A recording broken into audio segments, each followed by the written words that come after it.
of my teeth and crevices and so forth. Not to get too deep into my oral hygiene. We don't need to know but good all the habits facts. are extremely important. I agree. It's an easy way to do it, John. And also, I like the aspect about going to a museum. I think that's a great way to release stress and to ease your mind. We'll be right back, folks. Stay with us.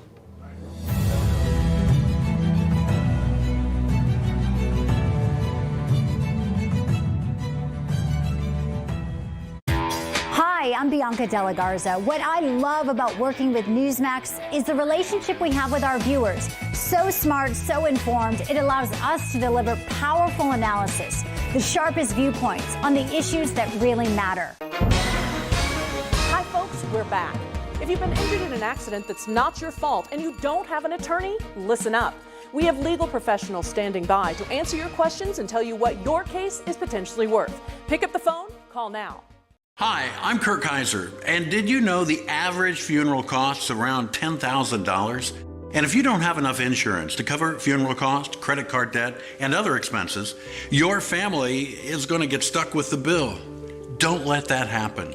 Call right now. And if you're over 50, you can get up to $30,000 in affordable life insurance, and your acceptance is guaranteed. That's right. If you're over 50, you can't be turned down for this insurance, regardless of your health. Plus, there's no medical exam and no health questions. Your rate will never go up. Your coverage will never go down. And rates start as low as $5 a week. Your coverage begins as soon as your application is received. Don't wait until it's too late. Just call 800-342-0031. Coverage is guaranteed regardless of your health and cannot be canceled without your approval. Don't leave your family with a huge bill for your funeral. With one fast and easy call, get up to $30,000 in affordable life insurance to help cover funeral expenses and credit card debt, and maybe even leave something for your kids and your grandkids. Remember, if you're over 50, you can't be turned down, regardless of your health. There's no medical exam and no health questions. Best of all, your rates start as low as $5 a week, and your rate will never increase. Nothing is more important than family. So don't leave them with a lot of bills to pay when you're gone. Don't leave your family with a lot of bills to pay for your funeral. Call right now. Acceptance is guaranteed. Call right now. Call now. 800-342-0031. That's 800-342-0031. Welcome back. A busy news day still ahead. Today is the annual National March for Life in Washington. And President Trump will speak on the... You're watching theDove TV, encouraging and informative for San Francisco and the Bay Area. Seen on KURK3 and these Dove TV affiliates.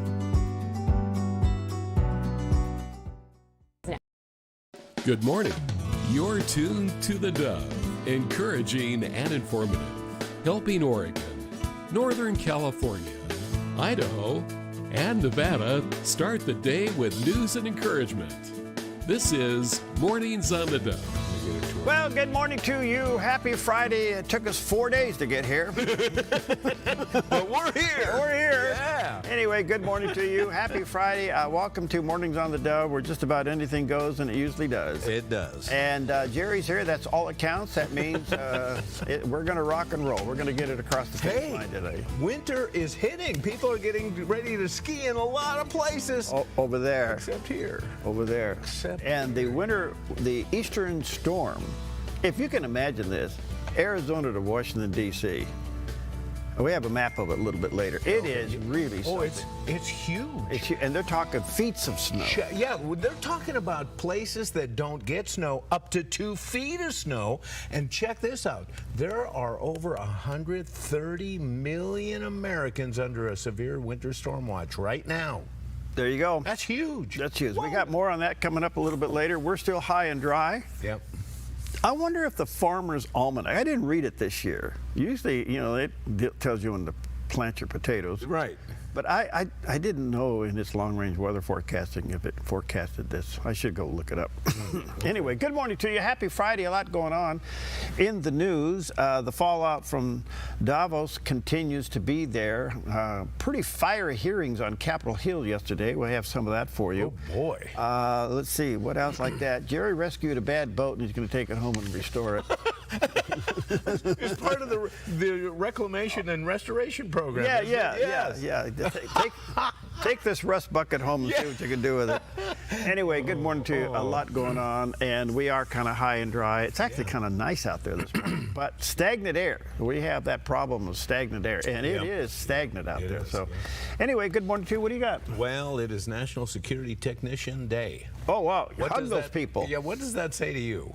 Security technicians. Well, the people who keep your systems secure?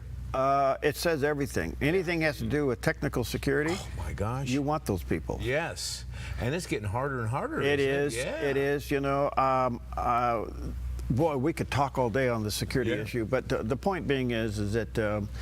Folks, wake up and realize it's a different world, and if you're anything in the way of things, and you have like here.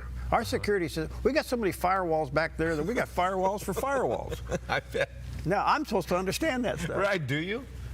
I don't. I don't. Don't tell anybody. Okay. But I act like I do. Yeah, but we got Dan Camden. Yeah, well, he makes me look good. Yeah.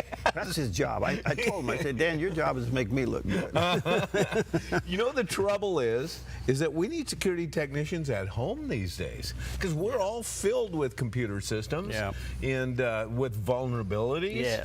And then we even get the basic phishes where people are sending us texts and they want us to click. Yeah. It's just, it goes at every level now. Yeah. It's weird. It's weird. And that Nigerian prince is still trying to find somebody to hold the money, I think. Oh, really? Yeah, I think, those things are still going on out there. Oh, are they? It never ends out there. So, if you ever get the one where it says, if you don't call back, we're going to come and arrest you? Oh, yeah. Okay. Oh, a lot of people fall for it. Oh, and you know who really falls for it? The older. Seniors, yeah. Yep. Absolutely. Okay.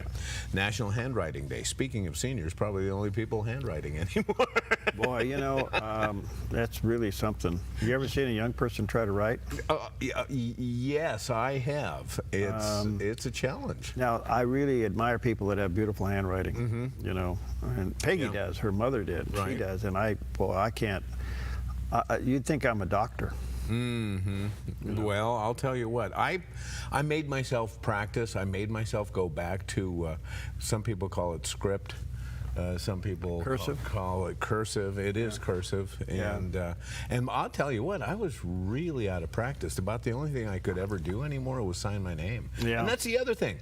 If nobody's learning cursive, how do you what's a signature worth these days? Well, it's worth a lot. I mean, you have to sign things. Yeah. And the other thing about this National Handwriting Day, it's not only the act of writing itself, but it's the act of pouring your thoughts out onto paper. And you know, when you do it manually, there's a different speed, there's a different synchronicity that goes on in your writing. Yeah. When you're typing, you're going much faster. This slows the process down, and you might be able to actually contemplate about what you're putting on paper. How about that? It's National One Thing to Eat. It's Friday and National Pie Day. Pie Day? Yes. Anything you want? Anything, no matter how you slice it. Pie in just about any form makes a crowd happy. Fruit pies, berry pies, cream pies. They are mouth-watering servings of homemade goodness. And pies date back to ancient Egypt, where they were made with honey and nuts wrapped in a simple crust.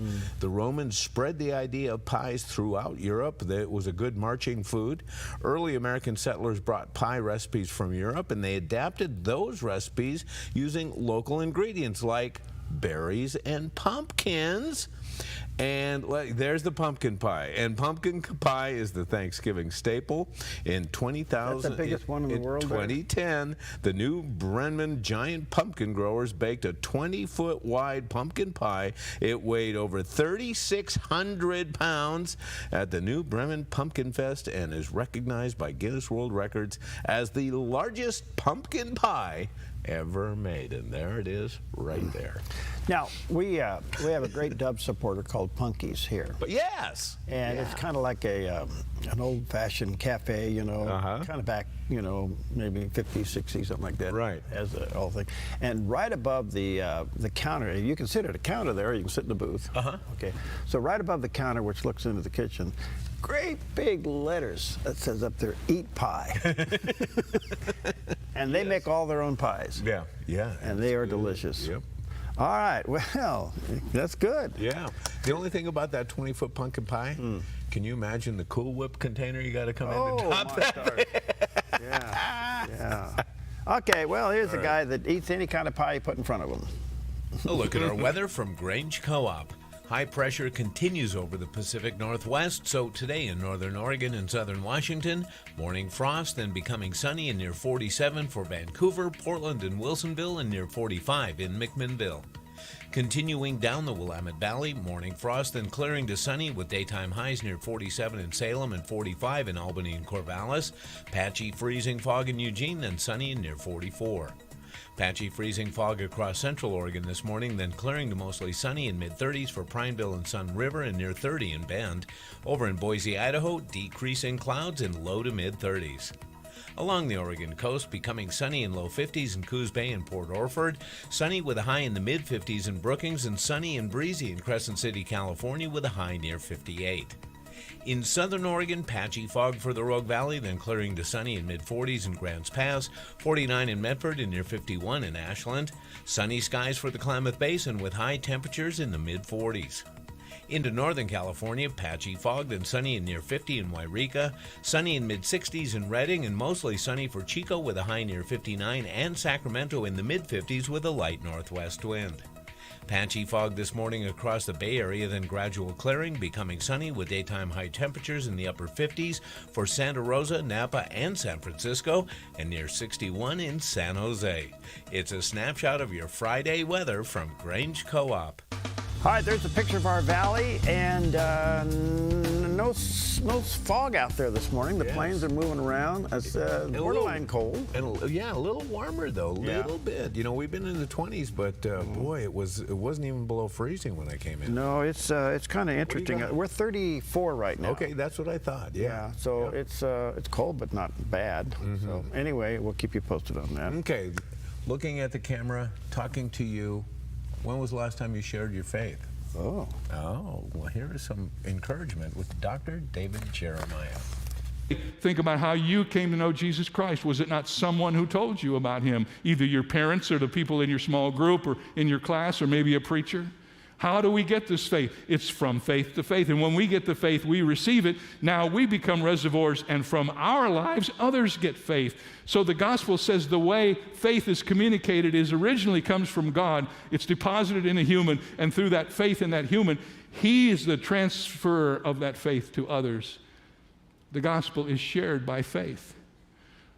I'm here to tell you today that there's someone waiting for you to share your faith. Did you ever think about what that term means?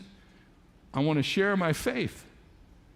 That doesn't mean just talk about what you believe. That means take the faith that God has given to you and allow yourself to be a conduit so that that faith can come from you into others, from faith to faith. There you go. I'm excited. That was really cool. Well, I don't mind sharing this, but yes, you should. Okay, I'm not looking for any accolades. No, but this is awesome. I love this. So, sharing your faith. Yes. You never know how you're going to be given an opportunity to do it. Right. So the other day I was getting gas. This is like 4:30 in the morning. Okay.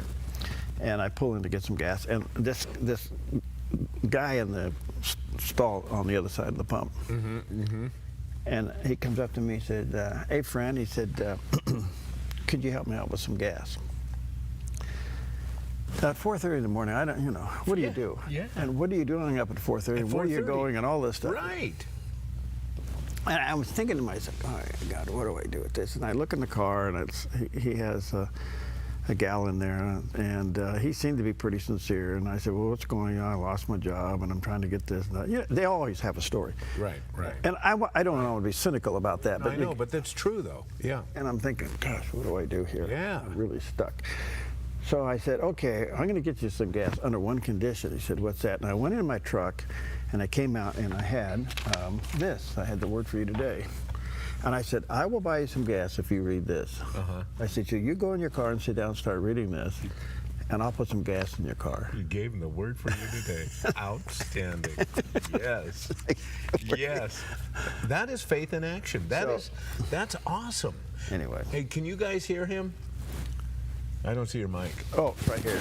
Is it? Oh, there you go. Is it all rubbing? right. All right. Sorry about that. It was all covered up. Hey, it's early in the morning, and I can't think. Okay, sorry. All right, so that's what I can hear myself, so that's all that counts. Yeah. I don't know if it's my ear or my earphone. So anyway, good morning to you. Happy Monday, Tuesday, Friday, Wednesday.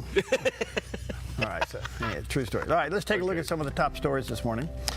This is really interesting. Don Lemon. This guy is what a sleazeball, with all due respect. But he goes into this church, and he's part of the riot, and he upsets everything. And I tell you what, ladies and gentlemen, I hope you understand, yes, this is political, okay? Yeah. This is trespassing. This is invasion. Right. You cannot let this stand. Right. Every church in America is now vulnerable if they don't drop the hammer on this. Right. Okay, well, in the meantime, the federal judge in charge of this district refuses to sign the complaint against Don Lemon. And why? Because of journalistic protections? What is it? It makes no sense. No, because they're arresting others. Yeah. Yeah. So this shows you we have, and maybe had, hopefully it's past tense, it's being exposed, but we've had a judicial coup going on in this country. Yes. Yes. And you have this kind of nonsense? Right. Right. John Lemon needs to go to jail. Yes. Yeah. Period. And he's getting every media pass. He's gotten exactly what he wanted, and that's media national attention because he got booted out of CNN. He's back in the spotlight. Unbelievable. Right. Yes. All right, excuse me. Okay. I just hope people understand this, that religious institutions are so in the crosshairs right now that if we don't stand up and fight this stuff, we're in trouble. Yes. But God's on our side. Okay, so Vice President Vance, he talked about it, and he was being interviewed, and here's what he had to say about it. If you interrupt a church service, you ought to get arrested, you ought to go to prison. And I think we wanted to send a very clear signal at the Department of Justice that you cannot interrupt people's rightful worship without expecting there to be any consequences. In the same token, you can't assault a law enforcement officer without expecting to get arrested either. So the Department of Justice, I think, has been on the case here in Minneapolis, where we actually, this really started as an anti-fraud operation. I think a lot of folks in the Democratic Party decided they didn't want to talk about fraud from Somalians. They wanted to talk about the brutality of immigration enforcement, as they call it. And so what you've seen a lot is this sort of viral effort to try to inflate what's actually going on, to overstate the wrongs that have been committed and understate the very serious problems that we have with immigration enforcement in this country for a long time. And they're just trying to distract. They think that if they can turn ICE into this evil monster, it will distract from the fraud and it will distract from the Biden open border. And we're just not going to let it. We are not going to let that happen. The child. Oh, boy. Well, listen, okay, here's the deal. You got a district judge that won't sign the complaint. Right. Okay, so you can see the strategy here. So this is going to mean that the DOJ has to come in and do something to Don Lemon. Yeah. Okay. Okay. Now, is this crossing over into Minnesota's jurisdiction? Yes. Or is this crossing over and getting Don Lemon no matter where he lives? Well, because it's still got to go in front of a judge, no matter who brings it up. So, boy, this doesn't smell right. No. At all. It's bad. Nope. All right. Gives you further indication. I will say one thing that the Dems have done with this church deal. What? They've gotten the issue of the fraud, of all the fraud going on in Minnesota.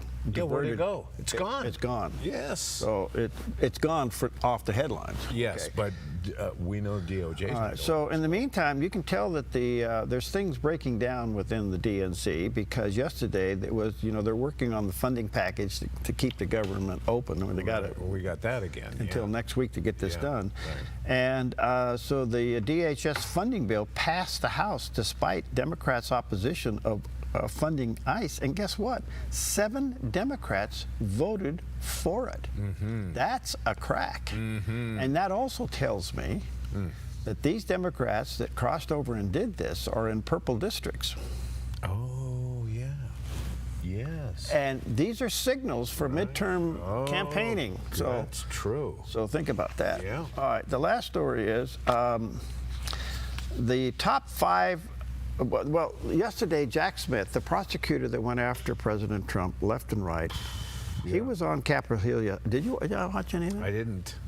Oh, I've read a lot about it, though, yeah. I really think that they ought to take the cameras out of the room. Yeah. Because these people are just performing. Yes. They're performing. They're performing to the camera, to the constituents. Right. And it's really bad. But in the meantime, Jack Smith, who was the head prosecutor and has been for 30 years, one of the great federal prosecutors out there, the former special counsel defends indictments as by the book while facing accusations of political targeting on Capitol Hill. He said that he prosecuted President Trump according to the book. Now, I watched some of this yesterday. It was very entertaining. The right's going after him, the left's defending him. Right. That's the 30,000-foot view. You got it, yeah. Listen to this. What? Nobody asked him for the evidence. Now, if you're a prosecutor and you go to court and you don't present evidence. Yeah. Now, I realize he's before a committee and he'd say, well, it's classified, it's this, it's that. What we found out was that he actually thought the Speaker of the House was some kind of a criminal. Right. Yeah, a flight risk. A flight risk. Yes. He tapped all his phone lines. Yes. Yes. I mean, this guy is so far out of bounds. So anyway, Representative Issa, who, he got, this is just a little bit of what happened yesterday. Right. As you went in to spy on these people, did you mention that you were spying on seeking records so you could find out about when conversations occurred between the U.S. Speaker of the House and the President? Did you inform? Okay, we lost something there. Yeah. Let me just say this, that his testimony was really weak. There were 5 takeaways that he collected phone data on Republicans and primarily the Speaker of the House. Yeah. Yeah. Do you think you should have a right to know you're being tapped? Well, I don't know about that, but... Well, I don't know if you have the right to being tapped, but boy, if they're giving somebody the right to tap your phone as Speaker of the House, don't you think you need some justification? Don't you need just cause to be able to get that kind of permission? Okay, so one of the accusations that came out of yesterday's hearing was he wasn't investigating, he was spying. Right, yeah. Big difference. Yes. Okay? Yes. Another thing. If you're going to investigate a conspiracy, you got to have more than one person involved. Well, that's what it takes for a conspiracy, right? He didn't produce person number 2. It was all President Trump. Oh, I see. Okay. So the thing's just got so many holes in it. I don't know where it's going.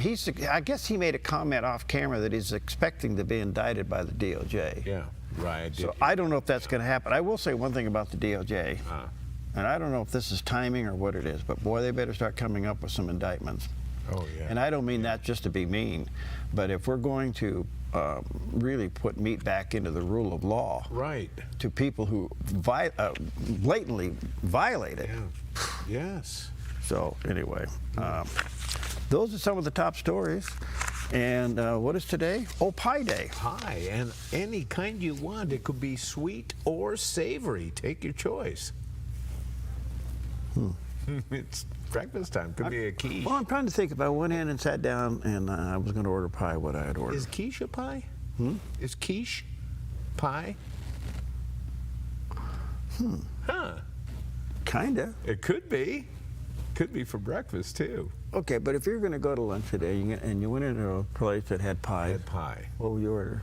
Like shepherd's pie or, pot pie or something like that. I want savory. And then I'll take a slice of berry pie. Well, that's where I was going to go. Yeah, berry pie for dessert.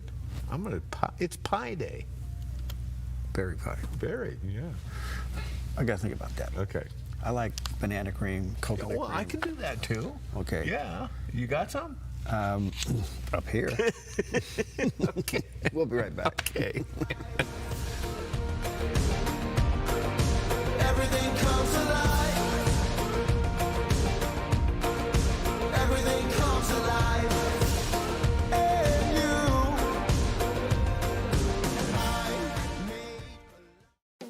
Since 1934, Grange Co-op has been more than just a store. We've been a cornerstone of our community, owned by people like you. We proudly offer top-quality farm and ranch supplies, including our own Rogue feed, as well as workwear, Western apparel, garden essentials, and pet care products. By signing up as a Grange Rewards customer, you not only enjoy exclusive benefits like special offers and 1% back on most purchases, but you also become part of something bigger, a cooperative that you own and help shape. Join Grange Rewards today.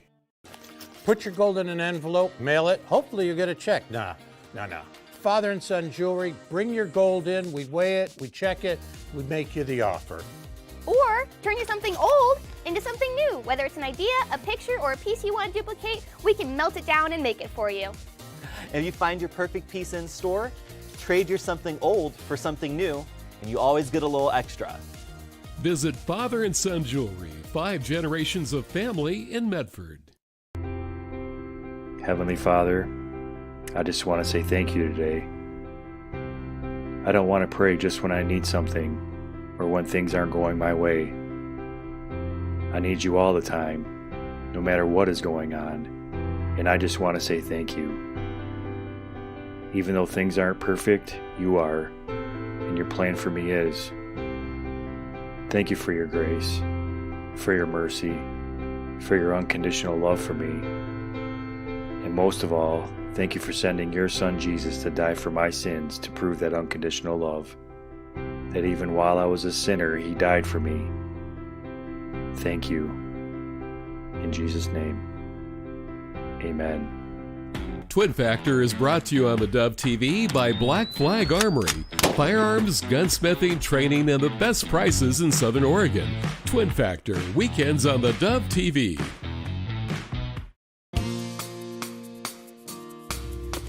Welcome back. Happy Friday to you. 23 minutes past the hour on a nice, interesting morning here in Southern Oregon. Pacific Northwest, snowless. Yeah, snowless, but we're dressed right for the cabin. Yeah, we are. We got the cabin. We're back at the cabin only because there's no snow. Right. Here's an interesting. Now, have you driven downtown Medford?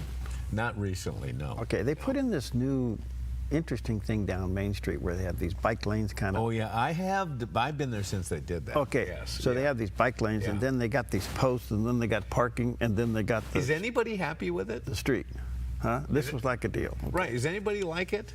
Well, does anybody like it? I don't know. I think it was like. They say a camel is a horse that was invented by a committee. Uh-oh. Okay. Uh-oh. Well, apparently the city council has now decided that they're going to abandon the controversial Main Street bike lanes. Now, I do know that they set it up as a test. Okay. Okay. The whole thing. Yeah. But they spent a lot of money on this. A lot of money on it. Yeah. Yes. So apparently it's not working. And so the mayor broke the tie-breaking vote last night, and they're going to take the 23 configuration. Off-curve parking had brought criticism from the public.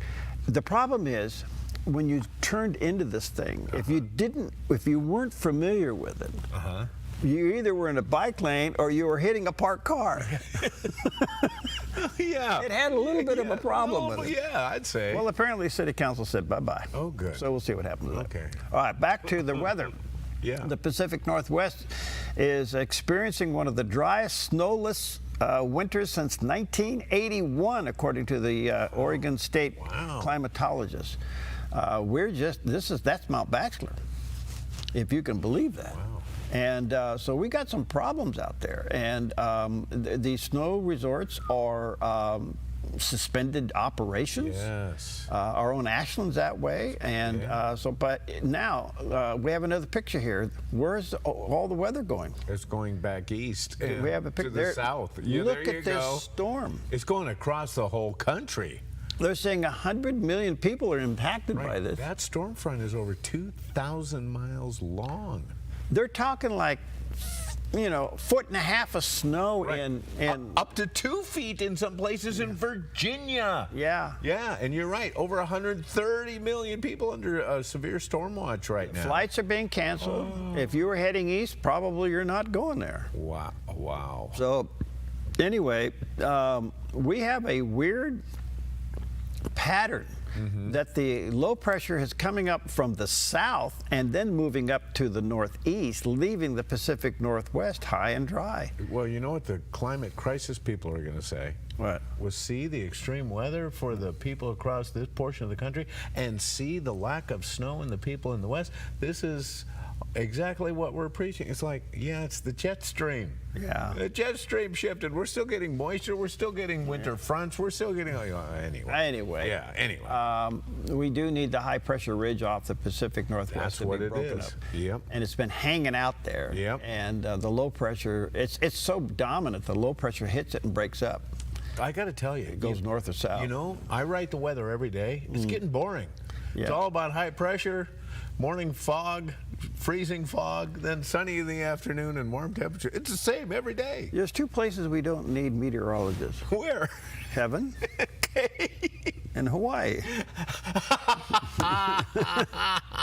Today's going to be 84. Tomorrow's going to be 85.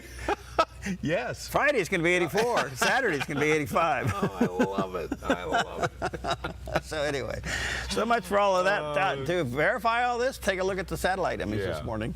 That high pressure ridge takes in all of California, Oregon, and Washington. You can see the low front off the west coast coming. It hits that ridge, and this one now looks like it's breaking north, but it's just not penetrating that. We need some wind to get that high pressure out of there. We need something. Okay, there you go. Well, you know, affordability has kind of turned into the election word of this cycle anyway. Everybody's talking about affordability. Well, when it comes to the midterms, Fox Business's Stuart Varney said that life is still very unaffordable for a lot of Americans, and here was Laura Trump's response to that. Well, I think they're going to start feeling the affordability come into play. That's, of course, the key word that the Democrats have tried to be pushing out there in the forefront for the past couple months. Now, they're going to have a problem because life is actually becoming more affordable for people. We know inflation is trending down. We know wage growth is real. We know that, gas, for example, is down around $2.50 a gallon. In a lot of states, it's under $3 a gallon in most states in the country. So things are trending in the right direction. But come maybe the second quarter of this year, all the experts predict, Stuart, that the one big beautiful bill, the no tax on tips, overtime, Social Security, that is going to hit. And that is going to make life so much better for so many people. I think this president needs to go out and talk about all of those things, the groundwork he's laid, the money that he's brought into this country, the agreements he's made on trade that are benefiting American workers now. Those are all going to be important things to remind the American people of. And I think maybe the most important thing he needs to talk about is why people should come out and vote in the midterms. We know that people get inspired to come vote in those presidential elections. Midterm elections, a lot of people say, I'm going to stay home. The answer to the American people as to whether or not they should stay home is if you want to see the winning continue, if you want to see things continue trending in the right direction, and you want the last 2 years of President Trump in the Oval Office to be a success for every American citizen, you have to get out and you have to vote in these midterm elections. He's got to get people pumped up. And we know, Stuart, no one else can get people jazzed and pumped up like President Donald J. Trump. It's really good. Yeah, well, she's got her own show now. But, she makes a couple of points. One is midterms are usually low-hanging, and we're going to go through primaries now through the spring. And that's where your party will have, like in Oregon, we're going to have a bunch of people running for governor. And on the Republican side, I think it's up to 4 now. Oh, wow. So 4 people are going to be running to become the candidate to run against the governor in November. So these midterm primaries are extremely important that you get out to vote. Okay. All of the economic indicators show that this thing is heading in the right direction. Okay. Now, today, things are still a little tight, no question about it, but they are easing up. You can sense it and feel it. You can see it in certain prices. Okay. It hasn't totally restored yet, but it's on its way. Okay. Don't underestimate for a moment that President Trump understands that if he doesn't hold the House, his last 2 years in office will be a disaster. You are right. He said right away, he's told him, he says, you guys don't get reelected. If we lose the House, I'm getting impeached right away. They'll try it, all that. Okay, but here's the other thing. He will barnstorm this country. Yes. He will be an Air Force run. He'll be in districts as small as coming to Medford. Yep, you're right.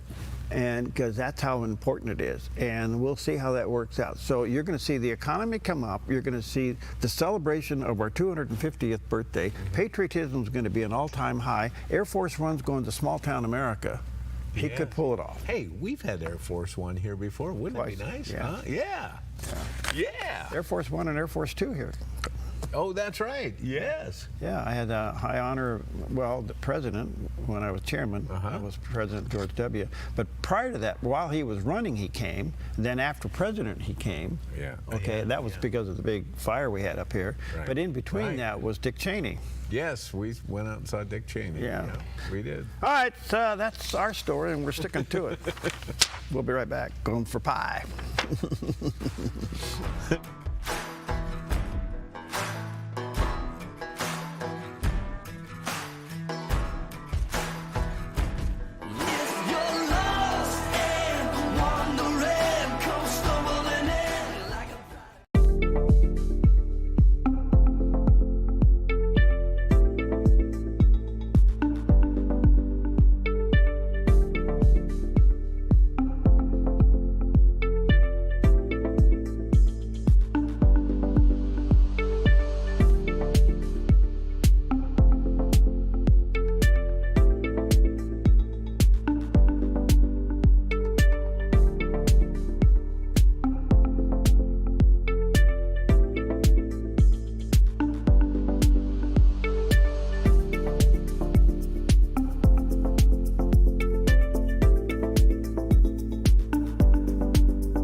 Fall in love with Northridge Senior Living, where contemporary, sunlit interiors meet old world elegance. Walk through our lovely hallways and enjoy the fun staff-led activities. Forge lasting friendships with other residents and our exceptional caregivers. Dine in style. Gather near the fireplace under breathtaking chandeliers. Our reasonably priced apartments are spacious with private balconies. Northridge is Christian-owned and operated, pet-friendly, and only 2 blocks from Asante Rogue Regional Medical Center. On-site, in-home care is available. We also offer senior adult daycare, where your loved one can spend the day with us, and the evenings with you. Northridge Senior Living. Your home.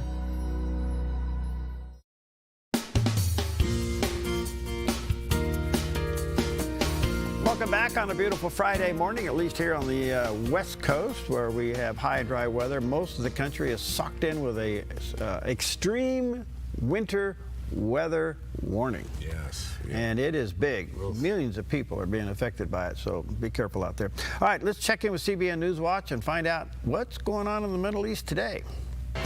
This is CBN News Watch. Thank you for joining us for CBN Newswatch on this Friday, the 23rd of January. I'm Ephraim Graham. We're going to begin this half hour with news in the Middle East, where the United States has assembled a massive military presence in that area. As Chris Mitchell now reports, it could signal the anticipated strike by President Donald Trump against the Iranian regime. President Trump told reporters he's watching Iran closely. You know, we have a lot of ships going that direction, just in case. We have a big flotilla going in that direction, and we'll see what happens. It's a big force. We have a big force going toward Iran. I'd rather not see anything happen, but we're watching them very closely. Trump said the regime canceled more than 800 executions on Thursday, but Iran's top prosecutor denied that. And reports inside Iran say Iranian forces continue to kill their own citizens, even in hospitals. They go into hospitals, they kill these people on the hospital beds, they kill the nurses and doctors that are operating and assisting these protesters. These are crimes against humanity. The UN Special Rapporteur on Human Rights in Iran says the death toll may exceed 20,000. The spokesman for Iran's armed forces threatened the U.S. if it harms Supreme Leader Ayatollah Khamenei. And while the war of words continues, many Iranians are still hoping the U.S. military will come to their aid.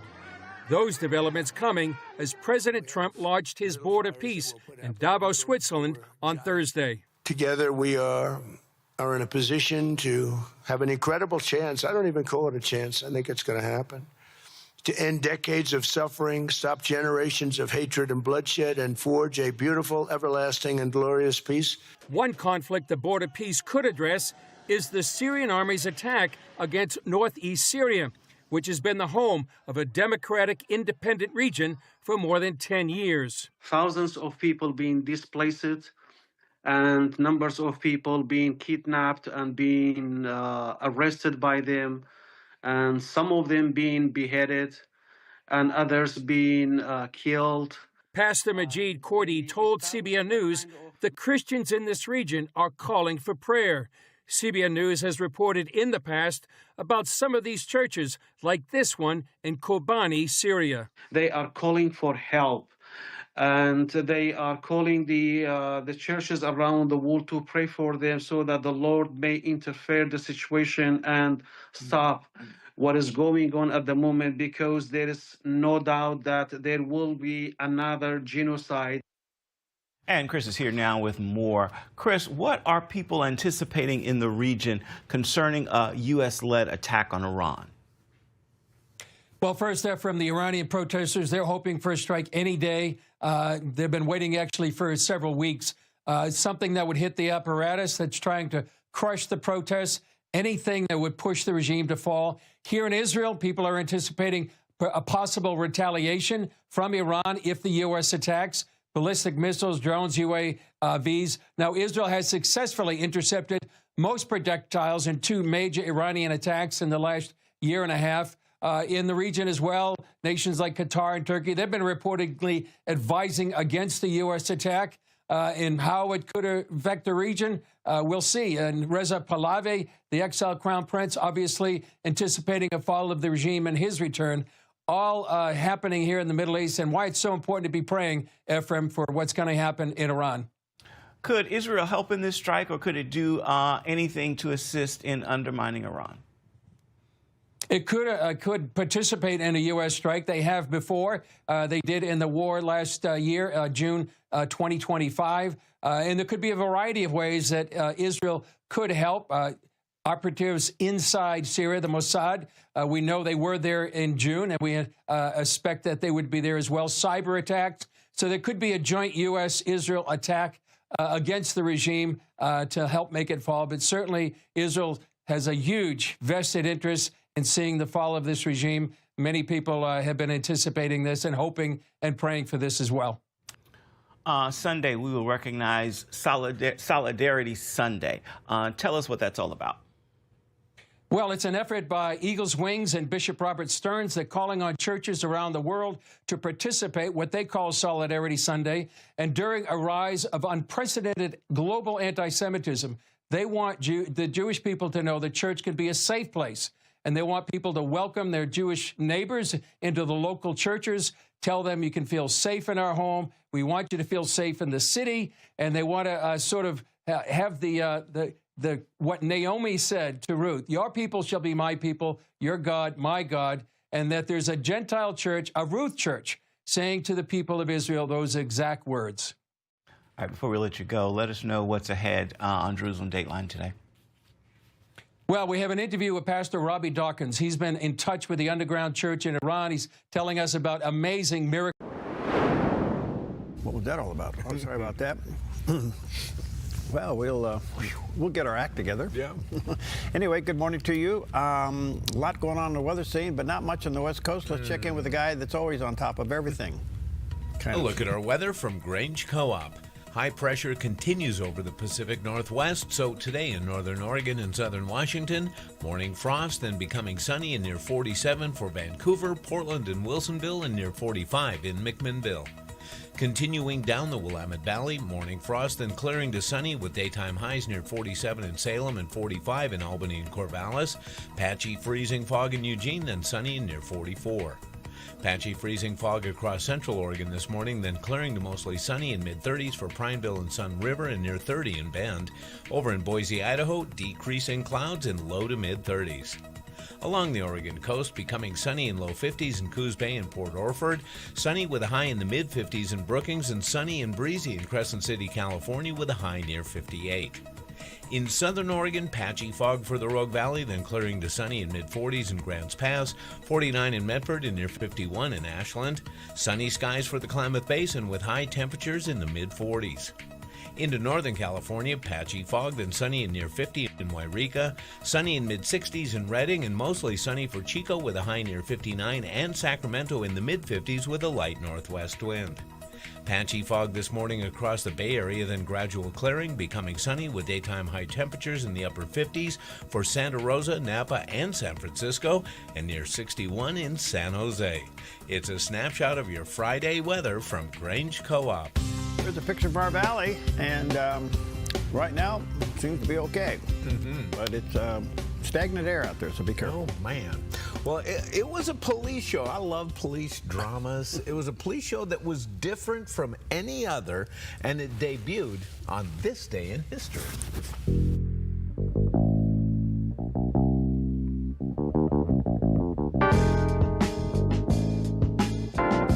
On January 23, 1975, television audiences were introduced to a very different kind of cop show when Barney Miller debuted on ABC. Set almost entirely inside a New York City police station in Greenwich Village, the sitcom focused on Captain Barney Miller and the detectives of the fictional 12th Precinct. Instead of car chases and shootouts, the humor came from sharp dialogue, eccentric suspects, and the everyday absurdities of police work. The show leaned into realism, with most episodes unfolding right inside the squad room. Former character actor Noam Pitlick directed more than 100 episodes, helping give the series its distinctive rhythm and tone. Barney Miller ran for 7 seasons, spawned the spin-off show Fish, and became known for tackling serious social issues with intelligence and wit, proving a police comedy could be thoughtful, character-driven, and quietly groundbreaking. And you're right. The whole thing was on like one set. Everything was in the precinct house, and it was interesting how they dealt with some of the issues. But yeah, they could have done this on Broadway. Gee. Yeah. The other story that's come from the Christian ministry, Help the Persecuted, and they have what they call a pastoral care team that goes out, and they help the family with medical needs in Lebanon. As countless families who fled life-threatening persecution and now live in Lebanon are struggling because of economic hardship and conflict, one ministry team is having a remarkable impact in bringing hope and healing to them. Each month, the pastoral care team with Christian ministry Help the Persecuted visits between 100 to 150 homes to provide practical and spiritual support and encouragement to Christians that have stood for their faith in Christ and have been persecuted, as well as to other vulnerable believers. They also have opportunities to reach out to local families as well as refugees who aren't yet believers sharing the gospel and offering prayer and follow-up for them. Their team leader Pierre explains more as they pack emergency relief kits ready for their latest home visits. We give this small present to the apartment as an introduction and as a good gesture for us to be accepted in the apartment, and we talk about Jesus. Some of the families do accept Jesus. The pastoral care team always prays with the families. Some of them come to churches, some don't, but all of them receive the message of Jesus Christ. Pierre shares the story at the home of one family they've reached out to who are facing several medical issues. The family we visited now is full of sick people. The woman has cancer in her head, in her mouth, and her throat, and the man has strokes all over his body. Their grandson also is blind. So we prayed to all of them, and a team from the pastoral care team from HTP is following up on this family spiritually. And today we prayed for their health and for their safety as well, and for their blessing. And this is the moment their blind grandson, Charbel, sang a moving song to the team. He wrote a song to Jesus that, although I'm blind, I cannot see you, but I love you and you are in my heart. And he sang to us this song. And Help the Persecuted remains committed to not only bringing practical help, but also ongoing spiritual support to many more families like these. Peter Wooding reporting for the Global News Alliance in Lebanon. Good stuff. All right, there's always a place to serve. Yeah. All right, well, Davos has come to an end. But the impact of it hasn't. Boy. We'll talk about that when we come back.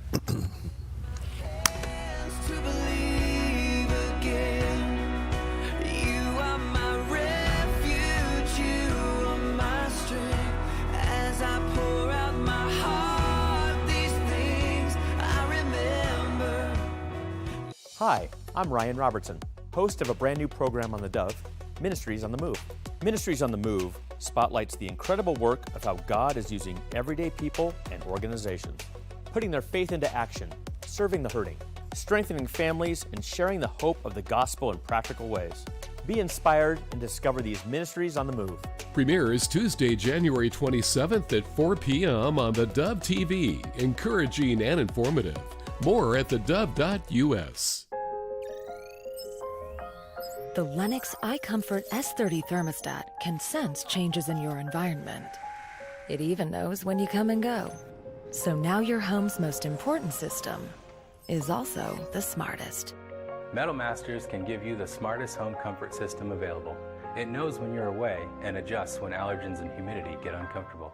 Trust Metal Masters to provide perfect air for your family. Lennox. Air is life. Make it perfect.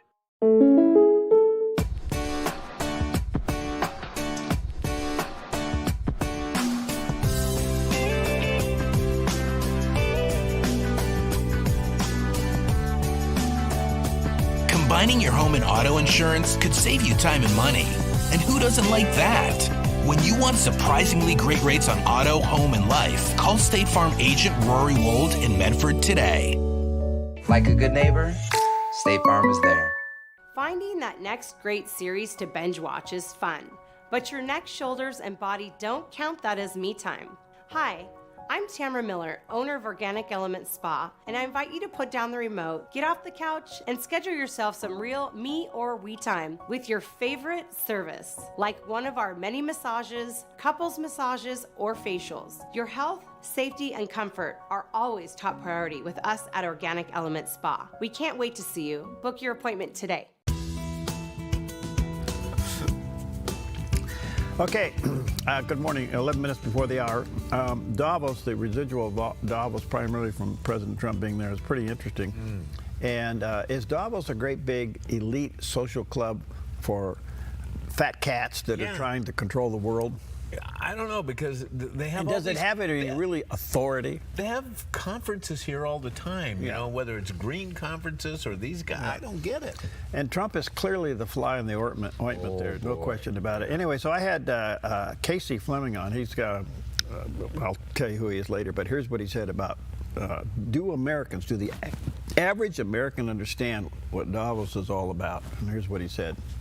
I don't think they have a clue what Davos is all about. They think it's just a bunch of rich guys having a meeting and flying in on all their expensive jets and just having a big boys club. That's what I think the average American believes. But it's much more serious than that.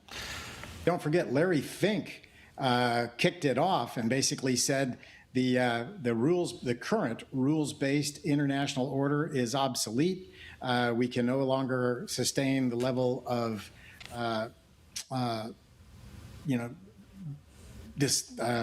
disruption, and we need a new world order. And what they're all talking about is the world order that they're talking about is all based on communist principles and communism.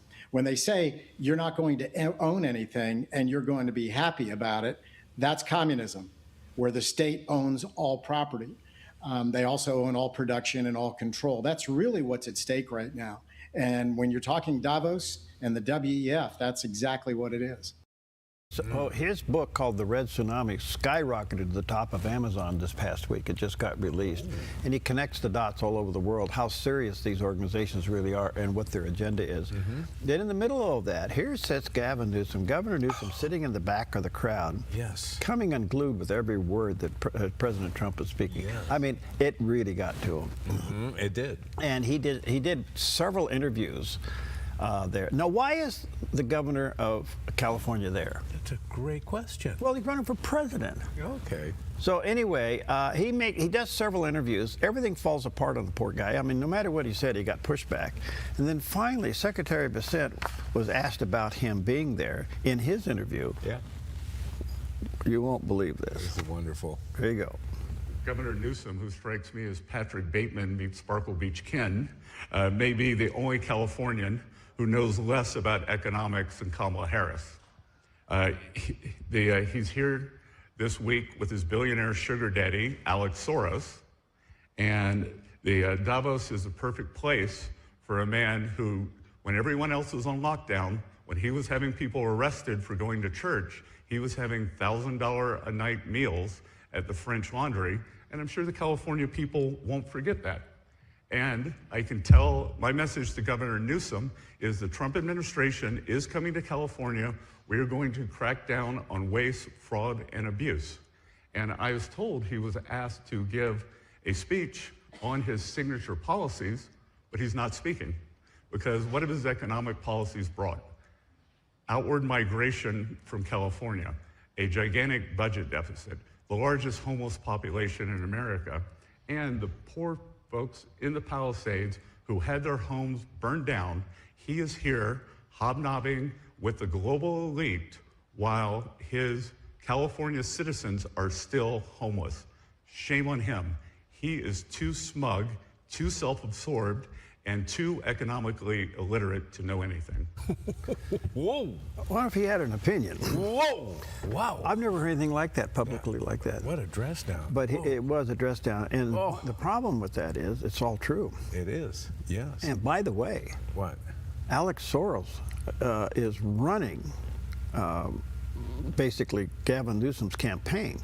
So Gavin Newsom's going to go where the money is if he's going to run for president, and that's kind of what's happening here. But why is he there? And how's he going to run from?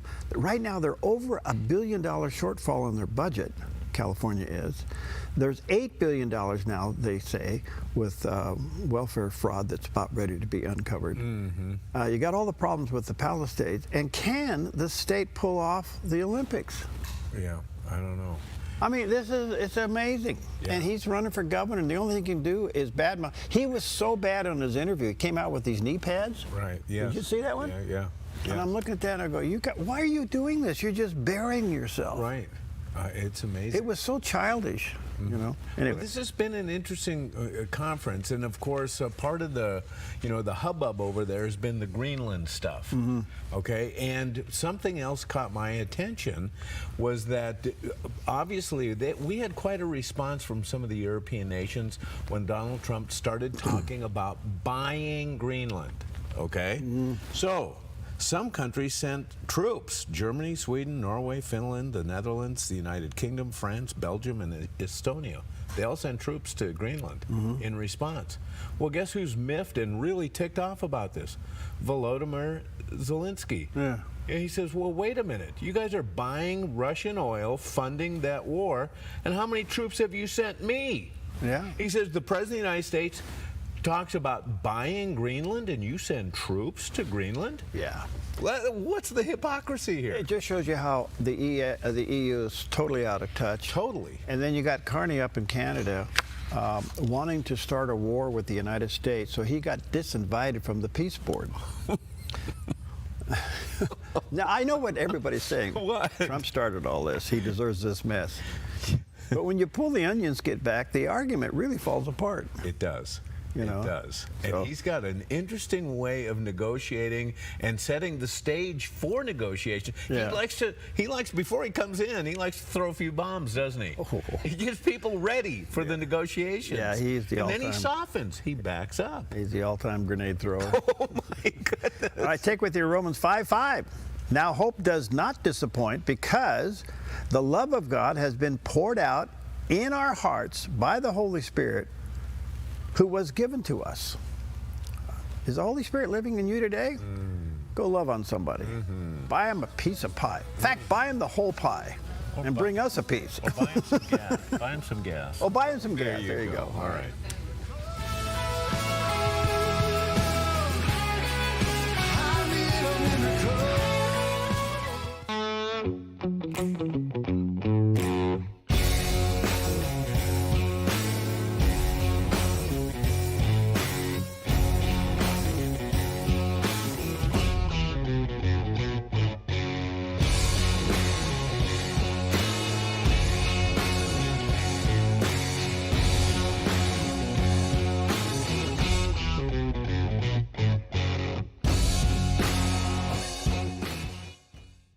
Season to Shine, a new inspiring program for women. Through meaningful and relatable conversations, we'll help you discover God's purpose in every season, empowering you to shine.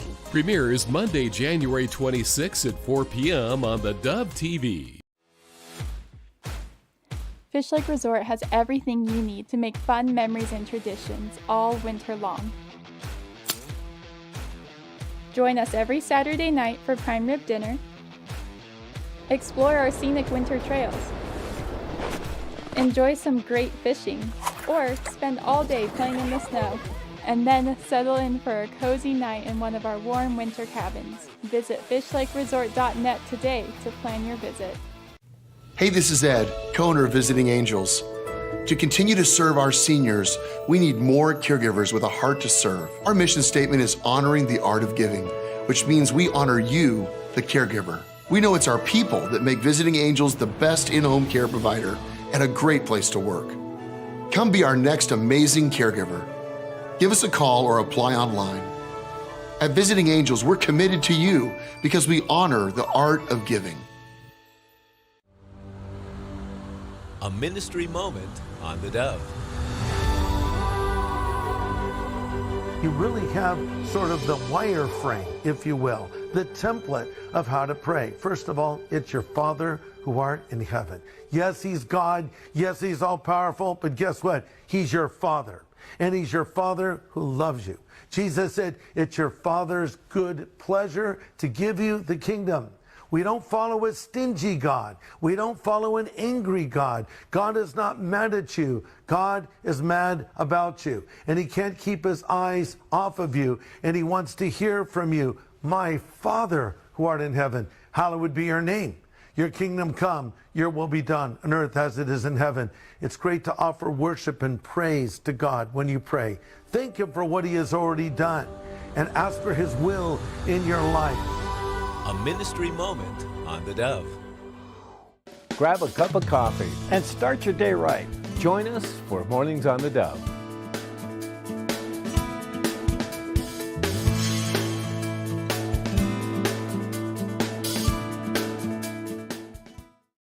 Good morning. You're tuned to the Dove, encouraging and informative, helping Oregon, Northern California, Idaho, and Nevada start the day with news and encouragement. This is Mornings on the Dove. And good morning to you. Happy Friday. Welcome to Mornings on the Dove. It took us 4 days to get here. And here we are. Yep. Still in the Dove cabin only because the weather in the Pacific Northwest is high and dry but cold, but no weather, unlike the rest of the country, which we'll talk about. Oh, yeah.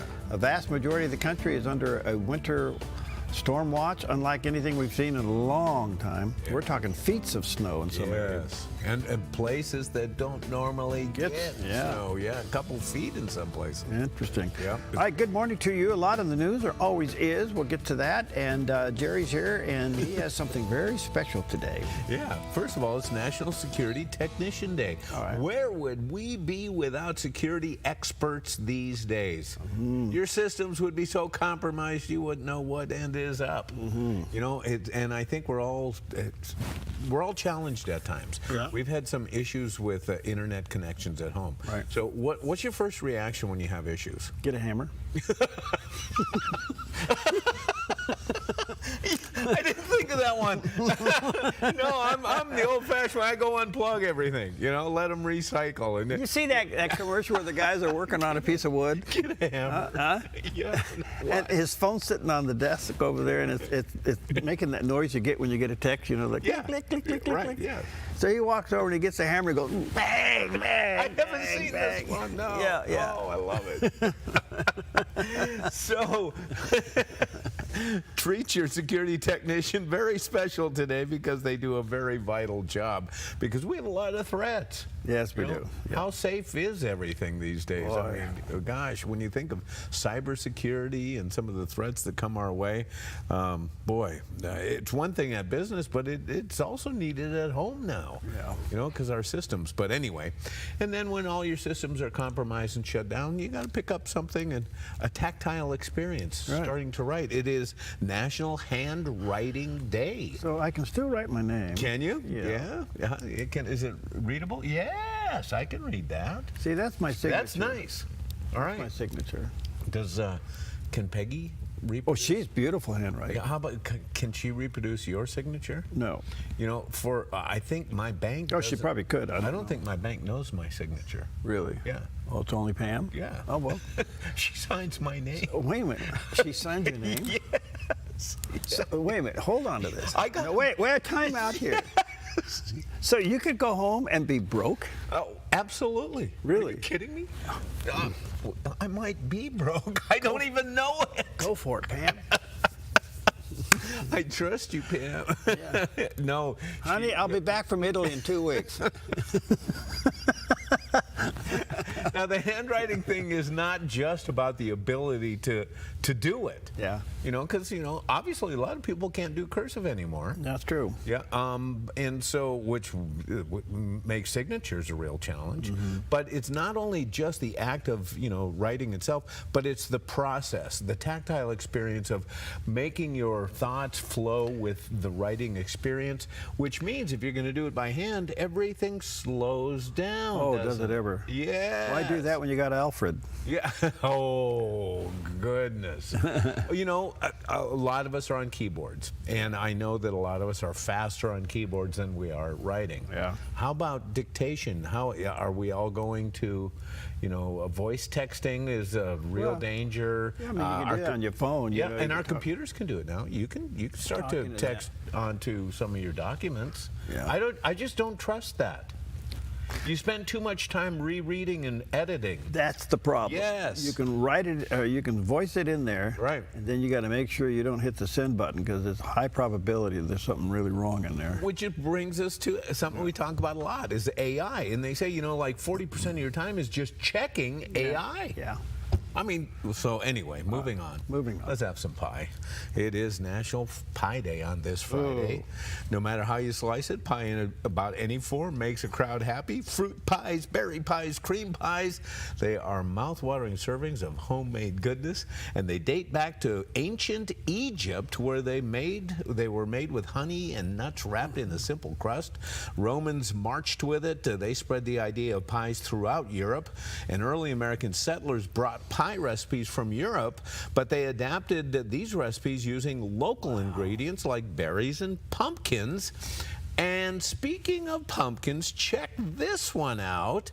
Pumpkin pie is a Thanksgiving staple.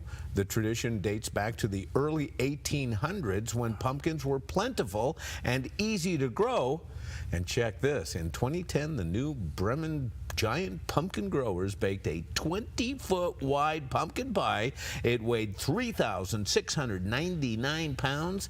It was at the new Bremen Pumpkin Fest, and it's recognized by Guinness World Records as the largest pumpkin pie ever made. And can you imagine topping that with whipped cream? No, I can't. I mean, how many cans would that take? I don't know. That is some. How did they bake it? I don't know. I don't know. It's pretty big, but 20-foot pumpkin pie. 20-foot pumpkin pie. Yeah. Well, I was thinking about this from the last hour.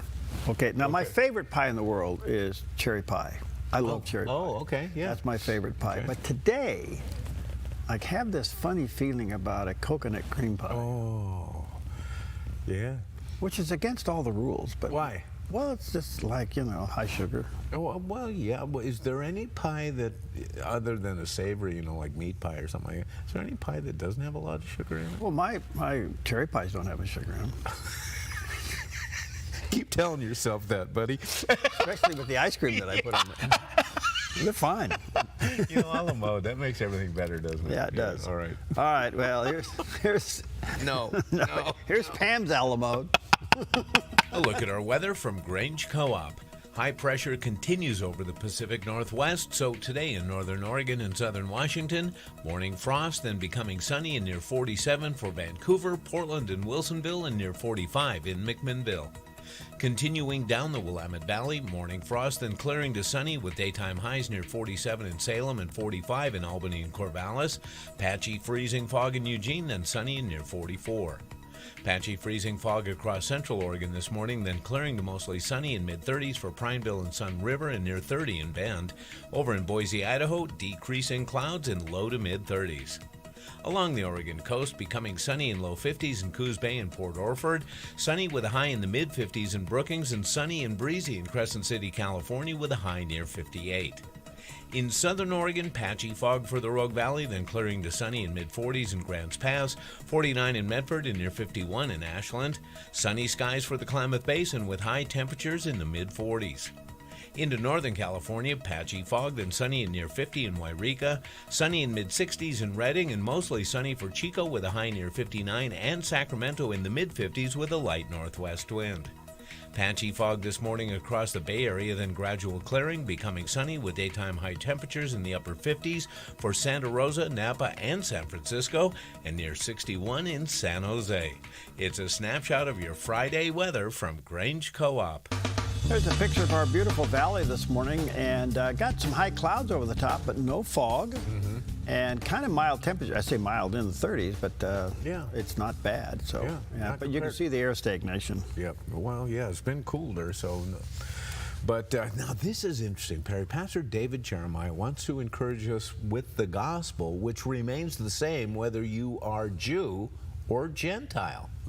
For everyone who believes. John 3:16 says that God loves the world and that if we believe in him, we won't perish. Acts 2:21 says, and it shall come to pass that whoever calls on the name of the Lord shall be saved. Yes, the gospel is God's power offered to us, but it must be received by us. And the Bible says there's a priority to the gospel. Some people struggle with this. This verse says the gospel comes first to the Jews and then to the Greeks, to the Gentiles. Now, there's only one gospel, so if you've heard some of the rumors that have been floating around lately that Jewish people get saved in a different way than Gentiles, don't believe it, because it's only one gospel. There's not gospel number one and gospel number two, or plan A and B. There's just one gospel. The gospel of Jesus Christ. The gospel is the great leveler. Everybody comes to faith the same way. When you get to heaven, everybody else who's there got there the same way you did. Nobody climbed up over the wall. Nobody offered some bribe. Nobody said, I'm better than they are. You only get into heaven one way. That's through the gospel of Jesus Christ. Whether you're Jewish or Gentile or Muslim or whoever you are, the gospel is the great leveler. But in the economy of God, he allowed the gospel to begin to his chosen people, the Jews. Well, that is the stumbling block, isn't it? And Jesus said, I am the way, the truth, and the light, and no one. So no one is everyone. Yeah, right. Comes to the Father but through me. Right. Kind of interesting. But everyone is invited. I remember when President Trump said, I plan on going to heaven because I've done good things. And I don't think it was 15 minutes later, Franklin Graham jumped all over it. Did he? Yeah. Yeah. Oh, and he good. said, no, Good. there's only one way to get to heaven. And Yes. so, anyway, interesting stuff. All right, let's take a look at some of the top stories for this Friday morning. Good morning to you. The break into the church there in Minneapolis continues to really be a big deal. And I hope we understand how serious this is and how targeted people of faith are. And I don't say that to be negative or to create some kind of conspiracy, but when they broke into this church and it was headed up by Don Lemon and a bunch of protesters, they went in and literally interrupted this church service. A, they're trespassing. B, it's amazing that it was as calm as it was. Yeah.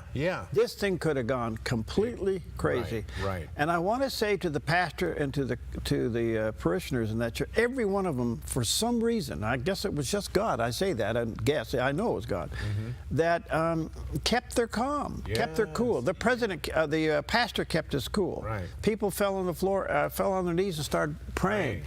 It was an amazing thing, and this was such a violation across the board. So anyway, Don Lemon, former CNN host, just an interesting idiot.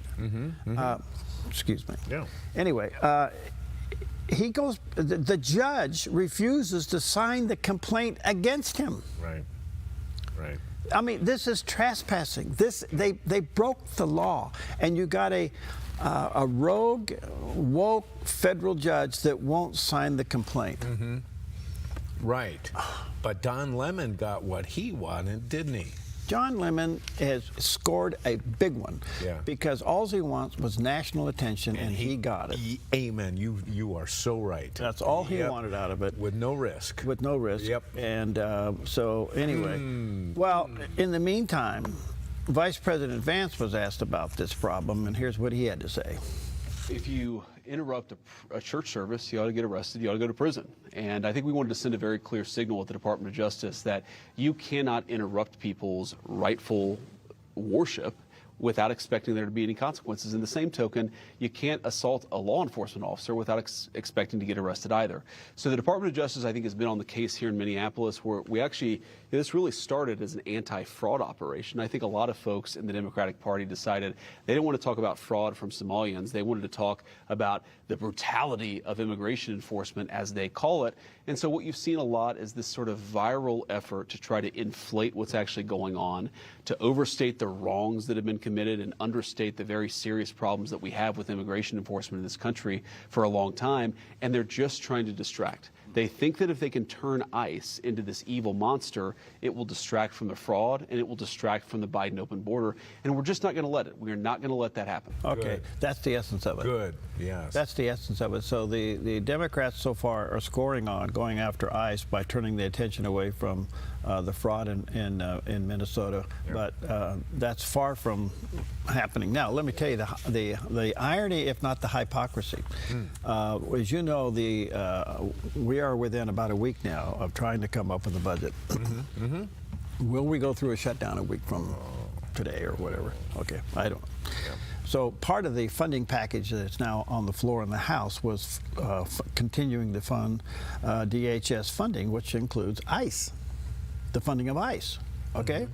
Now, here's what's so interesting about this.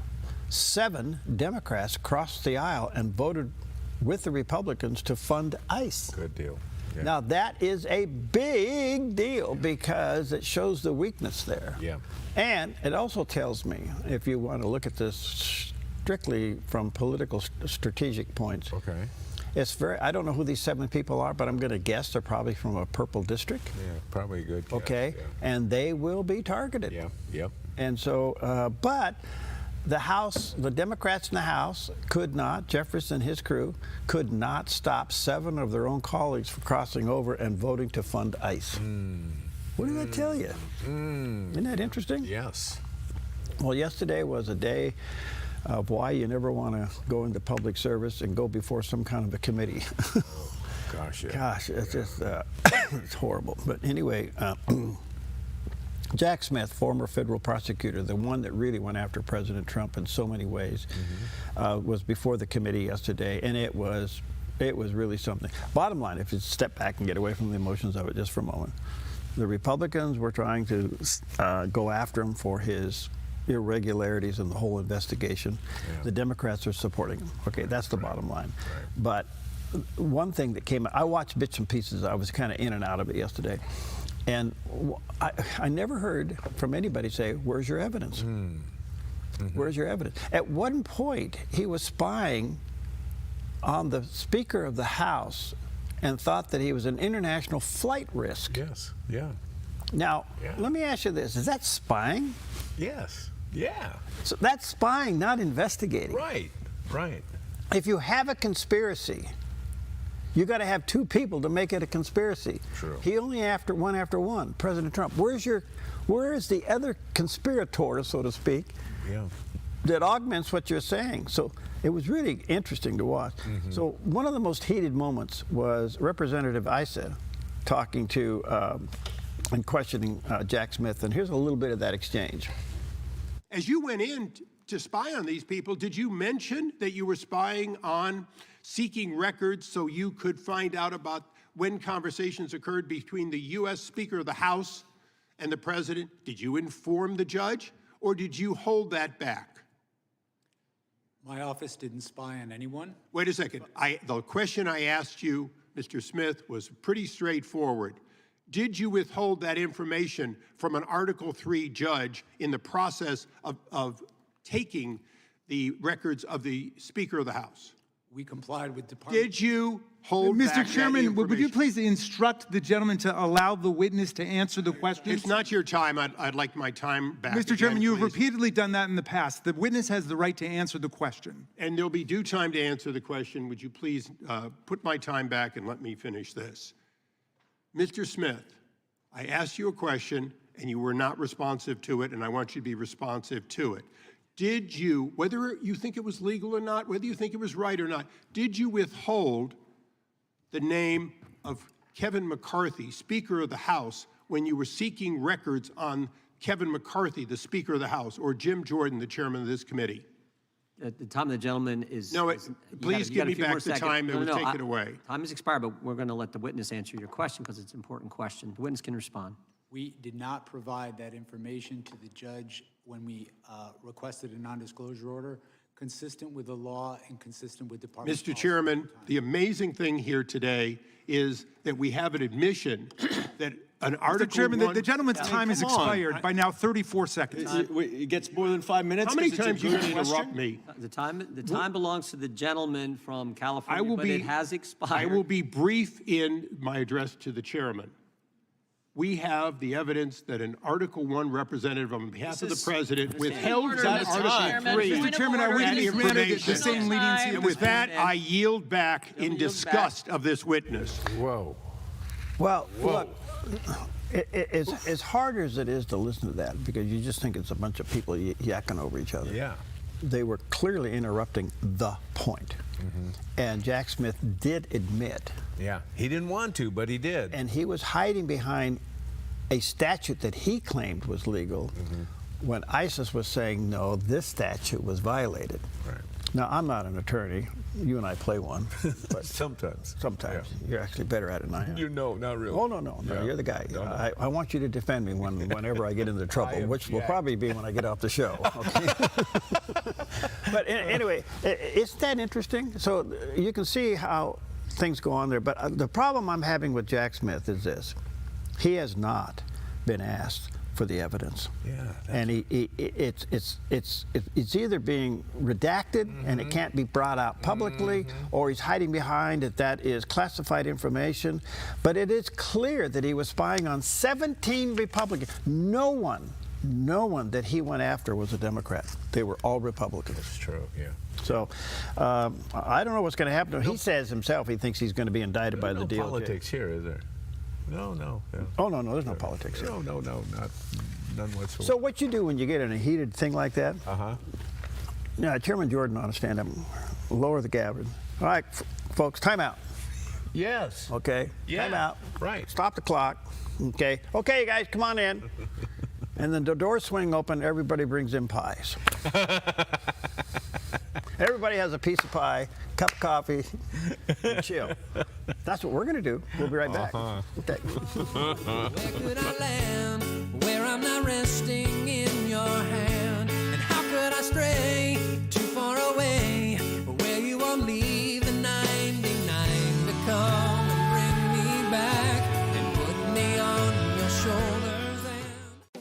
Since 1934, Grange Co-op has been more than just a store. We've been a cornerstone of our community, owned by people like you. We proudly offer top quality farm and ranch supplies, including our own Rogue feed, as well as workwear, Western apparel, garden essentials, and pet care products. By signing up as a Grange Rewards customer, you not only enjoy exclusive benefits like special offers and 1% back on most purchases, but you also become part of something bigger, a cooperative that you own and help shape. Join Grange Rewards today.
You feel most alive where you feel most at home.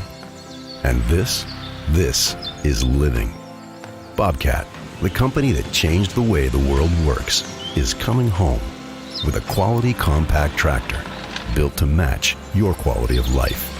This isn't work you have to do. It's work you get to do. So get it done in a tractor that's all you. See your dealer or visit bobcat.com.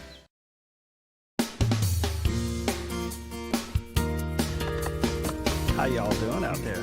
Happy Friday. We like Fridays a lot. Yeah. All right, a little backyard news. This is kind of interesting. Now, this story is really, but it really only happens to impact our locals here. We live in this beautiful thing called the Rogue Valley. The main town here is Medford, and the city center. And down the main street of Medford, they decided to modify the streets, and they put in these kind of a bike lane, and then they put in these parking posts, and then you could park, and then you had the lane for the car to drive through, and then you had other parking. Okay, and it was an experience. Very confusing. And the first time I turned on there, and I go, "Whoa, what's this all?" I almost turned into the bike lane. Yes, yeah. They painted everything. Anyway, they left it up there for a while, and everybody was kind of like, "What's this all about?" It was a test. Well, the mayor the other day did the tie-breaking vote that took the street configuration of 2023 to return it back to its original place. That they're going to pull the plug and say it didn't work. Thank goodness. Well, it was really confusing. Oh man, have we tracked? Did they write any more tickets because of the confusion through the process? See, now, I don't know, but when I looked at this, it's kind of like, all right, some engineer designed this. Yes. And there was some meaning behind it. I just want to know, were we the first in the country to do this? I don't I never seen anything like it. No. You know, and I'm trying to be nice here, but it was weird. It was just weird. Where did the funding come from to do that? I don't know. Whose money was that was... Well, see, that would be city. Okay. So, this wasn't through some federal grant or I don't know something that. I don't know that, but traffic engineers are interesting people. Oh, yes. You know? Oh. Have you gone down to the interchange down there by where Lowe's, where Home Depot is? Home Depot is?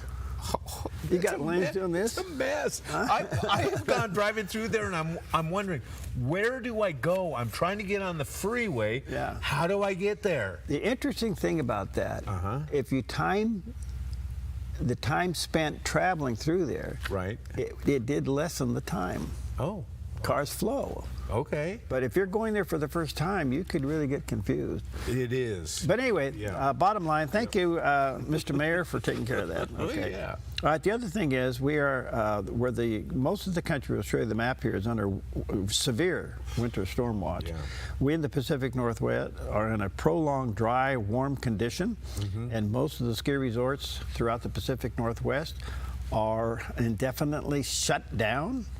That's a picture of one of the runs at Bachelor. Yeah. That's not a good sight. No, that's terrible. And we have the same thing at Mount Ashland. It goes into Utah some places. Yeah. Oh, yeah. Washington, everything. Right. So, oh, yeah, the whole West. Now, the opposite of that is this map. Look at this map. Wow. That is the map of the current storm, and this is really severe. We're talking feet of snow in some areas. In places that don't normally get snow, up to 2 feet. It goes from Arizona all the way up into Washington, D.C. in that area. Yeah. I mean, you've got Oklahoma City, you've got parts down in the south. Yeah. They're saying like 14 inches in Washington, D.C. today. Right. Right. Okay. Yeah. So flights are being canceled. This is a big storm, and so and yet us here in the Pacific Northwest, we're high and dry. Yep. Kind of interesting. Yeah. Pray that our high pressure ridge breaks. We actually need some of that. Oh my goodness. That is it. Yeah. Anyway, let's take a look at Wall Street for a Friday. It's been an interesting week, and thank you, Preston, at Smart Lawn. If you're smart, you'll call them. Then you won't have to mow anything this summer. The Dow's not happy today. It's down 243. The Nasdaq is up 25 and almost 25.5 points, and the S&P up 1.6. So kind of a mixed bag. 1 foot on the brake, 2 feet on the gas this morning. Let's take a look. Gold doing very well, 49.54. Wow. It's going to head to $5,000 an ounce. Oh my goodness. Look at this, $99.75 for silver, 25 cents away from $100. Bucks. Wow. And crude oil back up 64.36. So those are the numbers. Well, we've been watching the goings-on in Davos. It's been very interesting, and lo and behold, who shows up? The governor of California, Gavin Newsom. Well, Laura Trump joined Fox Business' Stuart Varney, and she reacted to this clip of Gavin Newsom speaking at Davos about what he called President Trump's authoritarian tendencies. Check this out. I was going to speak last night. It was a well-established event at the USA House. After Trump's speech, they made sure that I didn't. They made sure it was canceled. And that's what's happening in the United States of America. Freedom of expression, freedom of assembly, freedom of speech. Is it surprising the Trump administration didn't like my commentary and wanted to make sure that I was not allowed to speak? No, it's consistent with this administration and their authoritarian tendencies. Well, in this situation, it sounds like the White House had nothing to do with him not speaking. The State Department had nothing to do with this. Apparently, the event organizers didn't want him there. I'm sure he didn't help his cause, Stuart, by going over there and slamming a lot of world leaders. But I think the bigger question for Gavin Newsom is if he's going to run for president in 2028, which is clearly what all of this and everything he's doing is about right now, shouldn't he be at home in California focusing on his state? Shouldn't he want the people who are fleeing California because they say it's too expensive, they can't sustain their life there right now in California, and they are all moving out of his state to, you know, better pastures, nicer pastures around the country? Shouldn't he be focusing on that? But of course he's not. He's there rubbing shoulders with the elites in Davos. What a difference, Stuart, from President Joe Biden to President Trump. The world is paying attention. It really feels like everything is falling into place because we have strength here in the United States of America. When we're a strong country, when our economy is booming, that impacts the rest of the world in a positive way. And man, you saw it on the stage yesterday with President Trump. It was amazing to see. You can feel that America is back. America feels it, and I think the rest of the world does too. Well, we have another clip on Gavin Newsom coming up a little bit later on. Yeah. You got to ask your question, why is he there when the state's in such a mess? Right. That's the point. And she brought up the point there that he slammed a bunch of world leaders. I read about it this morning, especially European leaders. He dressed them down for caving to President Donald Trump. Imagine that. Donald Trump emerges, on the stage, a world stage, as a true leader. And obviously, he's got great negotiating skills because the Europeans said, okay, they started to acquiesce and go with him. And so Gavin Newsom blasts them. Let me just plant a question in your head. Okay. He's obviously running for president. Yes. He kind of reminds me of Bill Clinton, but Bill Clinton was smarter than he is. Yes, good point. But yeah, kind of he's kind of the slick Willie kind of guy. He is. Okay. What if he runs for president? Okay, and let's just assume, this is hypothetical, let's assume he wins the nomination. Okay, and he doesn't carry California. What a thought. It is a probability. It could be, yeah. People are leaving, people are upset, they can't afford it. Right. The houses are still burned to the ground. Crime is rampant. Yeah. They're $1 billion in debt. They got an endless rail system that just goes out into inner space. Right. And Gavin Newsom leaves Dodge. And he Heads goes over to Davos? Yes. What a slap in the face to your citizens. Oh, man. Okay, so much for all that. All right, let's take a look at, where are we? Oh, that's it. Let's take a break. Oh, yeah. I'm thinking now, let's see this coconut cream pie. I don't know why I'm stuck on that. You are. Can you have ice cream with a cream pie? Hey. You never, ever put ice cream down. Okay. Gosh, that's grounds for termination. Okay. We'll be right back.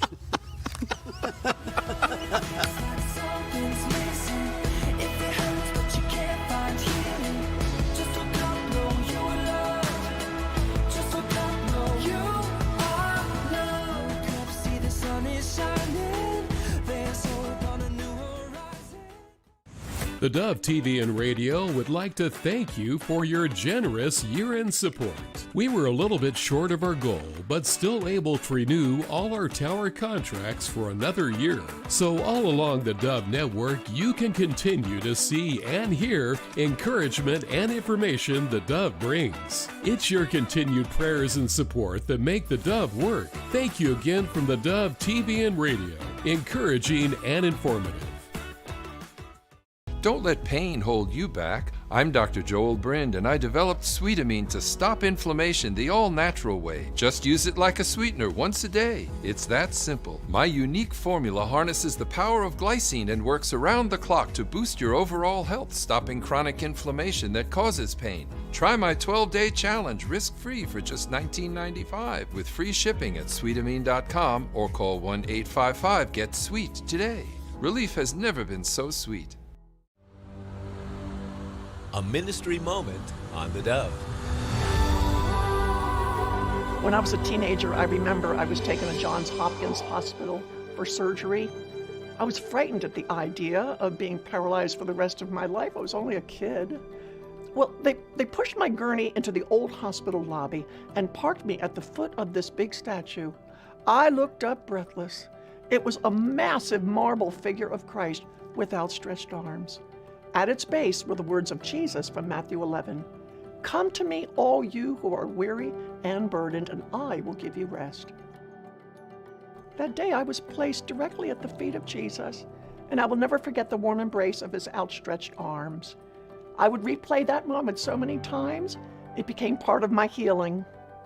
Friend, today, picture yourself at the feet of Christ, because he can lift your burden. A ministry moment on the Dove.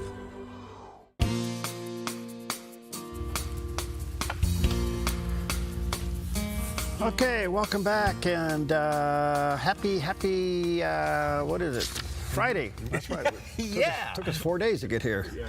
All right, anyway, a lot going on in the Middle East, and of course, I was thinking about President Biden, we now know, hardly ever went to his intelligence briefings. Yeah. And somehow it was summarized and given to him, but he didn't really do it. Okay. Yeah, right. So we live in a very unstable world. Can you imagine all of the briefings that President Trump gets every day on what's going on around the world?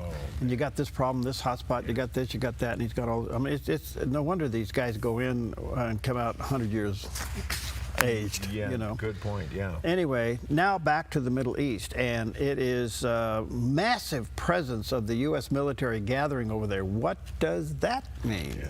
Let's check in with CBN News Watch. This is CBN News Watch. Thank you for joining us for CBN News Watch on this Friday, the 23rd of January. I'm Ephraim Graham. We're going to begin this half hour with news in the Middle East, where the United States has assembled a massive military presence in that area. As Chris Mitchell now reports, it could signal the anticipated strike by President Donald Trump against the Iranian regime. President Trump told reporters he's watching Iran closely. We know we have a lot of ships going that direction, just in case. We have a big flotilla going in that direction, and we'll see what happens. It's a big force. We have a big force going toward Iran. I'd rather not see anything happen, but we're watching them very closely. Trump said the regime canceled more than 800 executions on Thursday, but Iran's top prosecutor denied that. And reports inside Iran say Iranian forces continue to kill their own citizens, even in hospitals. They go into hospitals, they kill these people on the hospital beds, they kill the nurses and doctors that are operating and assisting these protesters. These are crimes against humanity. The UN Special Rapporteur on Human Rights in Iran says the death toll may exceed 20,000. The spokesman for Iran's armed forces threatened the U.S. if it harms Supreme Leader Ayatollah Khamenei. And while the war of words continues, many Iranians are still hoping the U.S. military will come to their aid. Those developments coming as President Trump launched his Board of Peace in Davos, Switzerland on Thursday. Together we are in a position to have an incredible chance. I don't even call it a chance. I think it's going to happen. To end decades of suffering, stop generations of hatred and bloodshed, and forge a beautiful, everlasting, and glorious peace. One conflict the Board of Peace could address is the Syrian army's attack against northeast Syria, which has been the home of a democratic independent region for more than 10 years. Thousands of people being displaced and numbers of people being kidnapped and being arrested by them, and some of them being beheaded and others being killed. Pastor Majid Kordi told CBN News the Christians in this region are calling for prayer. CBN News has reported in the past about some of these churches, like this one in Kobani, Syria. They are calling for help, and they are calling the churches around the world to pray for them so that the Lord may interfere the situation and stop what is going on at the moment, because there is no doubt that there will be another genocide. And Chris is here now with more. Chris, what are people anticipating in the region concerning a U.S.-led attack on Iran? Well, first up from the Iranian protesters, they're hoping for a strike any day. They've been waiting actually for several weeks.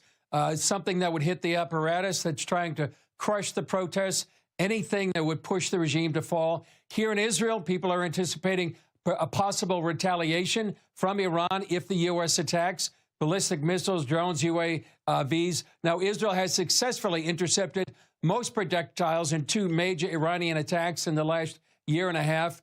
In the region as well, nations like Qatar and Turkey, they've been reportedly advising against the U.S. attack and how it could affect the region. We'll see. And Reza Pahlavi, the exiled crown prince, obviously anticipating a fall of the regime and his return. All happening here in the Middle East, and why it's so important to be praying, Ephraim, for what's going to happen in Iran.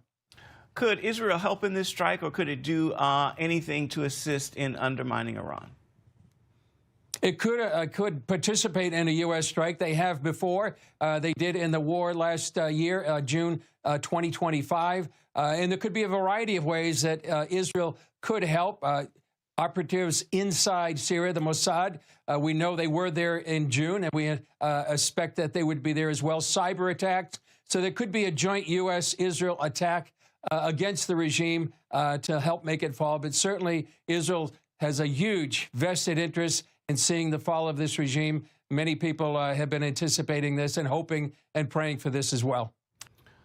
Sunday, we will recognize Solidarity Sunday. Tell us what that's all about. Well, it's an effort by Eagles Wings and Bishop Robert Stearns. They're calling on churches around the world to participate, what they call Solidarity Sunday. And during a rise of unprecedented global anti-Semitism, they want the Jewish people to know the church can be a safe place. And they want people to welcome their Jewish neighbors into the local churches, tell them you can feel safe in our home. We want you to feel safe in the city. And they want to sort of have what Naomi said to Ruth, your people shall be my people, your God, my God, and that there's a Gentile church, a Ruth church, saying to the people of Israel those exact words. Okay. All right, 20 minutes now before the hour on a nice Friday morning, at least here in the Pacific Northwest. We're high and dry. We do have some clouds out there, and they look like rain clouds. Would be nice if. Yeah, wouldn't it be nice? But the rest of the country is in a severe winter storm warning, so be careful out there. All right, let's take a look at the weather for our area with a guy that likes Alamode on his tacos. A look at our weather from Grange Co-op. High pressure continues over the Pacific Northwest, so today in northern Oregon and southern Washington, morning frost, then becoming sunny and near 47 for Vancouver, Portland, and Wilsonville, and near 45 in McMinnville. Continuing down the Willamette Valley, morning frost, then clearing to sunny with daytime highs near 47 in Salem and 45 in Albany and Corvallis. Patchy freezing fog in Eugene, then sunny and near 44. Patchy freezing fog across central Oregon this morning, then clearing to mostly sunny in mid-30s for Prineville and Sun River and near 30 in Bend. Over in Boise, Idaho, decreasing clouds in low to mid-30s. Along the Oregon coast, becoming sunny in low 50s in Coos Bay and Port Orford, sunny with a high in the mid-50s in Brookings, and sunny and breezy in Crescent City, California with a high near 58. In southern Oregon, patchy fog for the Rogue Valley, then clearing to sunny in mid-40s in Grants Pass, 49 in Medford and near 51 in Ashland. Sunny skies for the Klamath Basin with high temperatures in the mid-40s. Into northern California, patchy fog, then sunny and near 50 in Wairika, sunny in mid-60s in Redding, and mostly sunny for Chico with a high near 59, and Sacramento in the mid-50s with a light northwest wind. Patchy fog this morning across the Bay Area, then gradual clearing, becoming sunny with daytime high temperatures in the upper 50s for Santa Rosa, Napa, and San Francisco, and near 61 in San Jose. It's a snapshot of your Friday weather from Grange Co-op.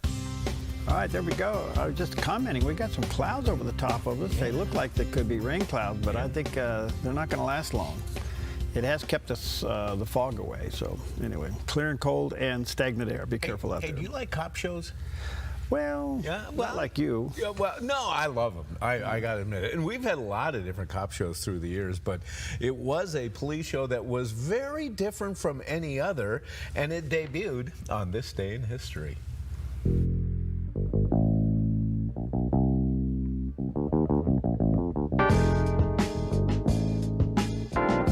On January 23, 1975, television audiences were introduced to a very different kind of cop show when Barney Miller debuted on ABC. Set almost entirely inside a New York City police station in Greenwich Village, the sitcom focused on Captain Barney Miller and the detectives of the fictional 12th Precinct. Instead of car chases and shootouts, the humor came from sharp dialogue, eccentric suspects, and the everyday absurdities of police work. The show leaned into realism, with most episodes unfolding right inside the squad room. Former character actor Noam Pitlick directed more than 100 episodes, helping give the series its distinctive rhythm and tone. Barney Miller ran for 7 seasons, spawned the spin-off show Fish, and became known for tackling serious social issues with intelligence and wit, proving a police comedy could be thoughtful, character-driven, and quietly groundbreaking. And it all took place in the precinct room. Well, and no bigger than this studio. Yeah, that was about it. One of my favorite episodes, Fish. Remember Fish? Oh, yeah. He was getting older. He was an older detective, and he was worried about losing his memory. His He's what? saying, I'm starting to forget. He said, I'm starting to forget things. And Barney was trying to calm him down.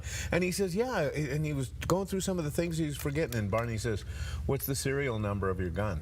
And Fish just rips it off. And he goes, see, you're remembering the things that are important. There you go. Whoa. Yeah. Whoa. Yes. All right. Well, listen, go from cop shows to Lebanon. How's that? Lebanon's still very much a problem spot in the world. And the ministry called Help the Persecuted is there with what they call their pastoral team.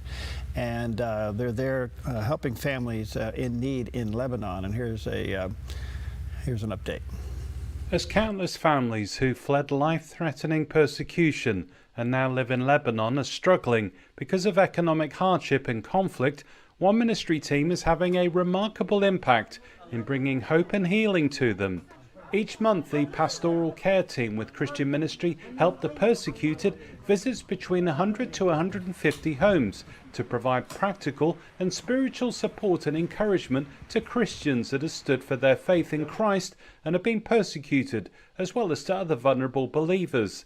They also have opportunities to reach out to local families as well as refugees who aren't yet believers, sharing the gospel and offering prayer and follow-up for them. Their team leader Pierre explains more as they pack emergency relief kits ready for their latest home visits. We give this small present to the apartment as an introduction and as a good gesture for us to be accepted in the apartment, and we talk about Jesus. Some of the families do accept Jesus. The pastoral care team always prays with the families. Some of them come to churches, some don't, but all of them receive the message of Jesus Christ. Pierre shares the story at the home of one family they've reached out to who are facing several medical issues. The family we visited now is full of sick people. The woman has cancer in her head, in her mouth, in her throat, and the man has strokes all over his body. Their grandson also is blind. So we prayed to all of them, and a team from the pastoral care team from HTP is following up on this family spiritually, and today we prayed for their health and for their safety as well, and for their blessing. And this is the moment their blind grandson, Charbel, sang a moving song to the team. He wrote a song to Jesus that, although I'm blind, I cannot see you, but I love you and you are in my heart. And he sang to us this song. And Help the Persecuted remains committed to not only bringing practical help, but also ongoing spiritual support to many more families like these. Peter Wooding reporting for the Global News Alliance in Lebanon. Well, just a little reminder, people need your prayers and your help. So if you're looking for something to do, there you go. All right, we'll take a quick break. We'll be right back.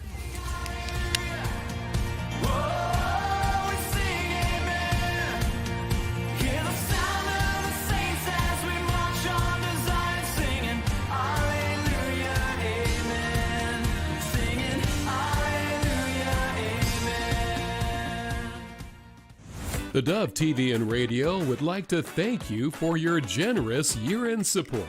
We were a little bit short of our goal, but still able to renew all our tower contracts for another year. So all along the Dove network, you can continue to see and hear encouragement and information the Dove brings. It's your continued prayers and support that make the Dove work. Thank you again from the Dove TV and Radio, encouraging and informative.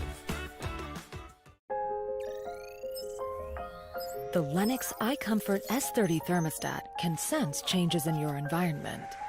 It even knows when you come and go. So now your home's most important system is also the smartest. Metal Masters can give you the smartest home comfort system available. It knows when you're away and adjusts when allergens and humidity get uncomfortable. Trust Metal Masters to provide perfect air for your family. Lennox. Air is life. Make it perfect. When plumbing emergencies hit, and they do, you want help from a plumber you can trust, and you need it now. Onnit Plumbing to the rescue. Onnit Plumbing gets the job done right with integrity and quality craftsmanship. Onnit Plumbing offers military discounts, senior discounts, and discounts for KDOV listeners too. Licensed, bonded, and insured. Onnit Plumbing, CCB 229436. No job too big or small. Onnit Plumbing does them all. See us at onnitplumbing.net. onnitplumbing.net.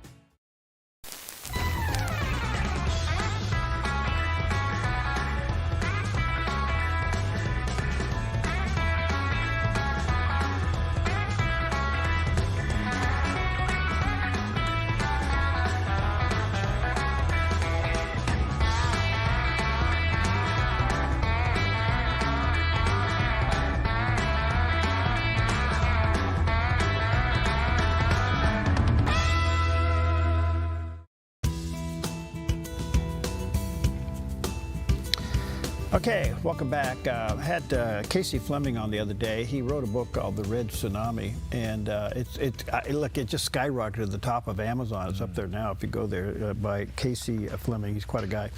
Anyway, he brought up the problems with TikTok, and TikTok is a serious deal. And guess what, folks? Yeah. No other country will let American apps in.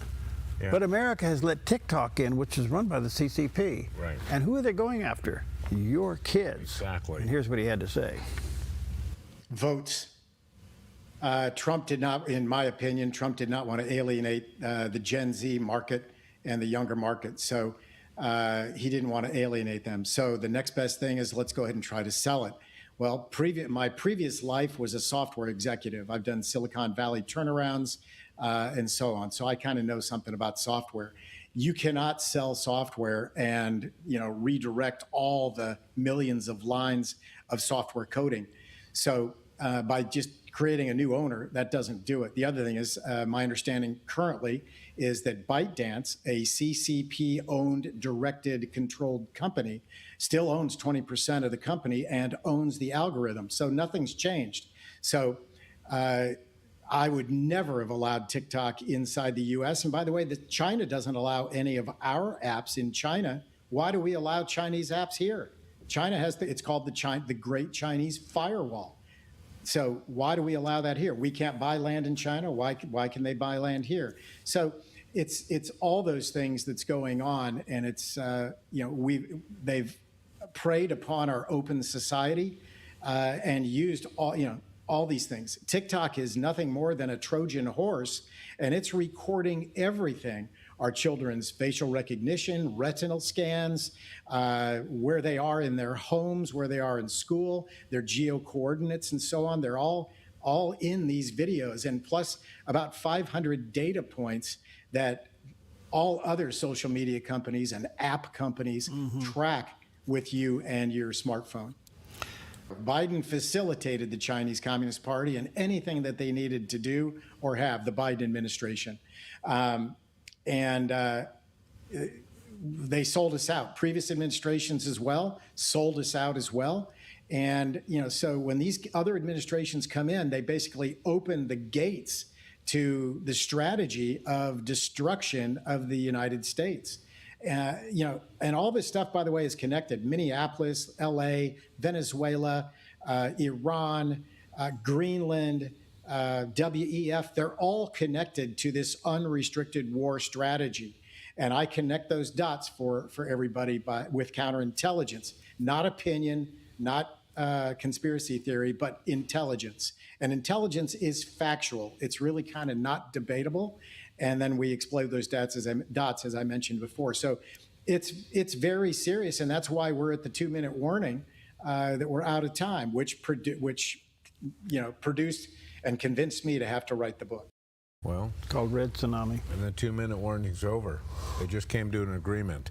TikTok has finalized a deal to restructure its U.S. operations into a new entity, avoiding a national ban, with major U.S. investors Oracle and Silver Lake taking significant stakes. The agreement also includes MGX, an Abu Dhabi-based group that is going to have big ownership in it, and this shifts control of U.S. user data and operations to this new joint venture to satisfy security concerns. Does this actually satisfy those security concerns? Well, I guess you will have to wait and see, but he gave the key away. Yes. Whoever controls the analytics controls it.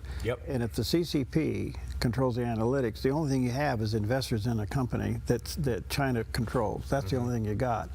So the question is, are all these other companies, are they going to be part of the algorithms or not? Right, and they say Oracle is going to be ahead of the security of U.S. user data. So it's on Oracle's shoulders now. Gosh, crazy. Okay. Well, yesterday, Davos was a big deal, and Governor Newsom was there. And everybody's going, well, why are you there when your state's a wreck? Well, his visit there was nothing more than anti-Trump. I mean, he was just going after President Trump left and right. However, Secretary Bessent was asked about Gavin Newsom being at Davos, and his take on it was pretty interesting. Governor Newsom, who strikes me as Patrick Bateman meets Sparkle Beach Ken, may be the only Californian who knows less about economics than Kamala Harris. He's here this week with his billionaire sugar daddy, Alex Soros, and the Davos is the perfect place for a man who, when everyone else was on lockdown, when he was having people arrested for going to church, he was having $1,000 a night meals at the French Laundry, and I'm sure the California people won't forget that. And I can tell my message to Governor Newsom is the Trump administration is coming to California. We are going to crack down on waste, fraud, and abuse. And I was told he was asked to give a speech on his signature policies, but he's not speaking. Because what have his economic policies brought? Outward migration from California, a gigantic budget deficit, the largest homeless population in America, and the poor folks in the Palisades who had their homes burned down. He is here hobnobbing with the global elite while his California citizens are still homeless. Shame on him. He is too smug, too self-absorbed, and too economically illiterate to know anything. Boom. That's quite a statement. Oh, boy. Anyway. All right, take with you today on this Friday, Romans 5, verse 5. Now, hope does not disappoint. Why? Because the love of God has been poured out into your hearts by the Holy Spirit who was given to us. So hope's very much alive in you today. Have a piece of pie, buy the pie, and bring us a piece. How's that? Just kidding. Yeah. The Dove is shining with a brand new show, Season to Shine. I'm Melinda Robertson, host of Season to Shine, a new heartfelt, inspiring program for women designed to bring encouragement, wisdom, and hope into your everyday life. We'll help you discover God's purpose in every season, empowering you to shine with confidence, faith, and joy. It's your season to shine. Premieres Monday, January 26 at 4 p.m. on the Dove TV. More at thedove.us. Come fall in love with Northridge Senior Living, where contemporary, sunlit interiors meet old world elegance. Walk through our lovely hallways and enjoy the fun staff-led activities. Forge lasting friendships with other residents and our exceptional caregivers. Dine in style. Gather near the fireplace under breathtaking chandeliers. Our reasonably priced apartments are spacious with private balconies. Northridge is Christian-owned and operated, pet-friendly, and only 2 blocks from Asante Rogue Regional Medical Center. On-site, in-home care is available. We also offer senior adult daycare, where your loved one can spend the day with us and the evenings with you. Northridge Senior Living. Your home. A ministry moment on the Dove. We have a divine obligation to teach our children the truth of God's Word so that they'll be equipped to face life and understand that they are children of God.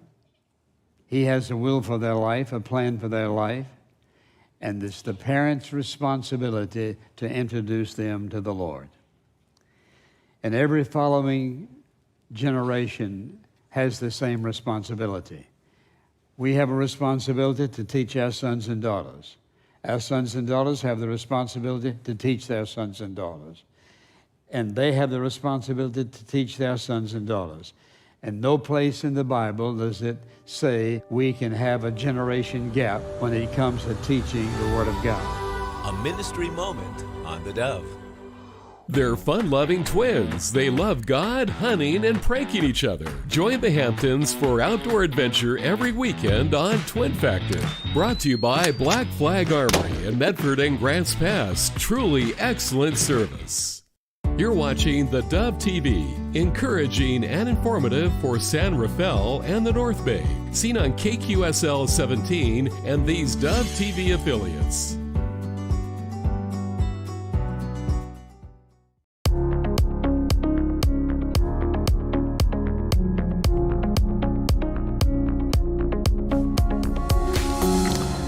Well, welcome to Focus Today. I'm your host, Perry Atkinson, and I got a studio full of special people here today. And it's not often that I have a husband and wife team on. So I told them, no smooching on the air. You can't do that. You can hold hands, but you can't smooch. No promises. Anyway, welcome to Focus Today. I got two very special people, Melinda Robertson and her wonderful husband, Ryan Robertson. And why do I have them here? Because the Dove, with our new studio and everything, we've been working on and trying to get into a position where we can produce some more programming. And so I'm really excited to introduce two hosts of two different programs. And we're excited about it because they debut next week. And we've been waiting for this. Well, for you, Melinda, it's been since, what, July? No, it's probably been, well, it's been a year in the making. A year in the making? Yeah. So it's been since January. Not this year. Last year. Last year. Anyway, Melinda is hosting a show called Season to Shine. Now, I have nicknamed it Shiny Shoes, only because that's an inside joke. But it's a great program that is going to be dealing with women issues, and she's just doing a wonderful job. And this has been a passion of yours for a long time. Why? Yeah, you know, years and years ago, I always had it on my heart to be a part of women's community, but specifically in India. Mm-hmm. Oh. And yeah, which is pretty far away. And having a family and all that dream, or the dream on my heart just kind of got pushed back. So much that I really forgot about it until fairly recently when I was thinking about having these women on the show, and how the Lord is so good because He has brought that dream back, but it just looks different than what I originally thought it would. Well, who are you targeting? What do you want to do with it? What's the message you want to tell other ladies watching this show? Yeah, it's for all ages, really. A lot of the guests are from 30 to on up. We never say our age. And yeah, you know, I just want it to be a program where women can relate, that they're not alone, that they can grasp something, some kind of nugget on the other end of the TV, and be able just to feel a sense of community. And yeah. Okay, so Ryan, I know you're biting your tongue here. Oh no, I'm very excited what the Lord has put on Melinda's heart for this show. Yeah, this is it's really. I don't think we understand the complexity of young moms. Correct. Especially young moms. I know you've interviewed already a couple of young moms, but being a Christian woman today in America is challenging. It is. And women, let's see, you guys, how can I say this so it comes out right? You guys talk a different language. Yes, and that's why only women are allowed on this show. See? No offense, Barry. Sorry, honey. I know you both are going to try to get on it. No. But we have petitioned. We do. We have done everything. We've done everything but pick at our own studios. No men allowed. No. Okay, but the point is that it takes a woman to talk to a woman. It does. to get into the heart of a woman so that women can be ministered to. That's the bottom line of what's And we need each other. Women need each other. And for some that can't leave their homes or are so busy with their families or whatever, if they can listen, watch to this, and just feel some sort of connection, then I've achieved the goal. Okay. Yeah. One other thing. When the show's over, what do you want your viewers to walk away with? Maybe a different understanding, a different perspective. Not feeling alone. It's definitely a big part for me. Because there's times when you get so busy with life, or you don't have anything that's going on in your life, and you just need to feel that connection with another woman. Okay. Before COVID, the leading emotion in America was loneliness. After COVID, the leading emotion in America is fear. Sure. Women deal with both of those. And if you take loneliness and fear and you put them together in a woman's life, it can produce insecurity. Sure. And you're hearing that with people you talk to. Oh, absolutely. But I'm also hearing about how these women are making it through tough circumstances and shining bright in them. And the Lord does and brings them through if we allow him to. Yeah. So that's the story that I want to be able to share with other women. Well, you've been seeing the promos. If you're watching the Dove Television Network, you're seeing the promos. They debut. Her show will debut Monday. The 26th at 4 p.m. When? Monday, Wednesday, Friday, and I think a follow-up on Saturday. Okay.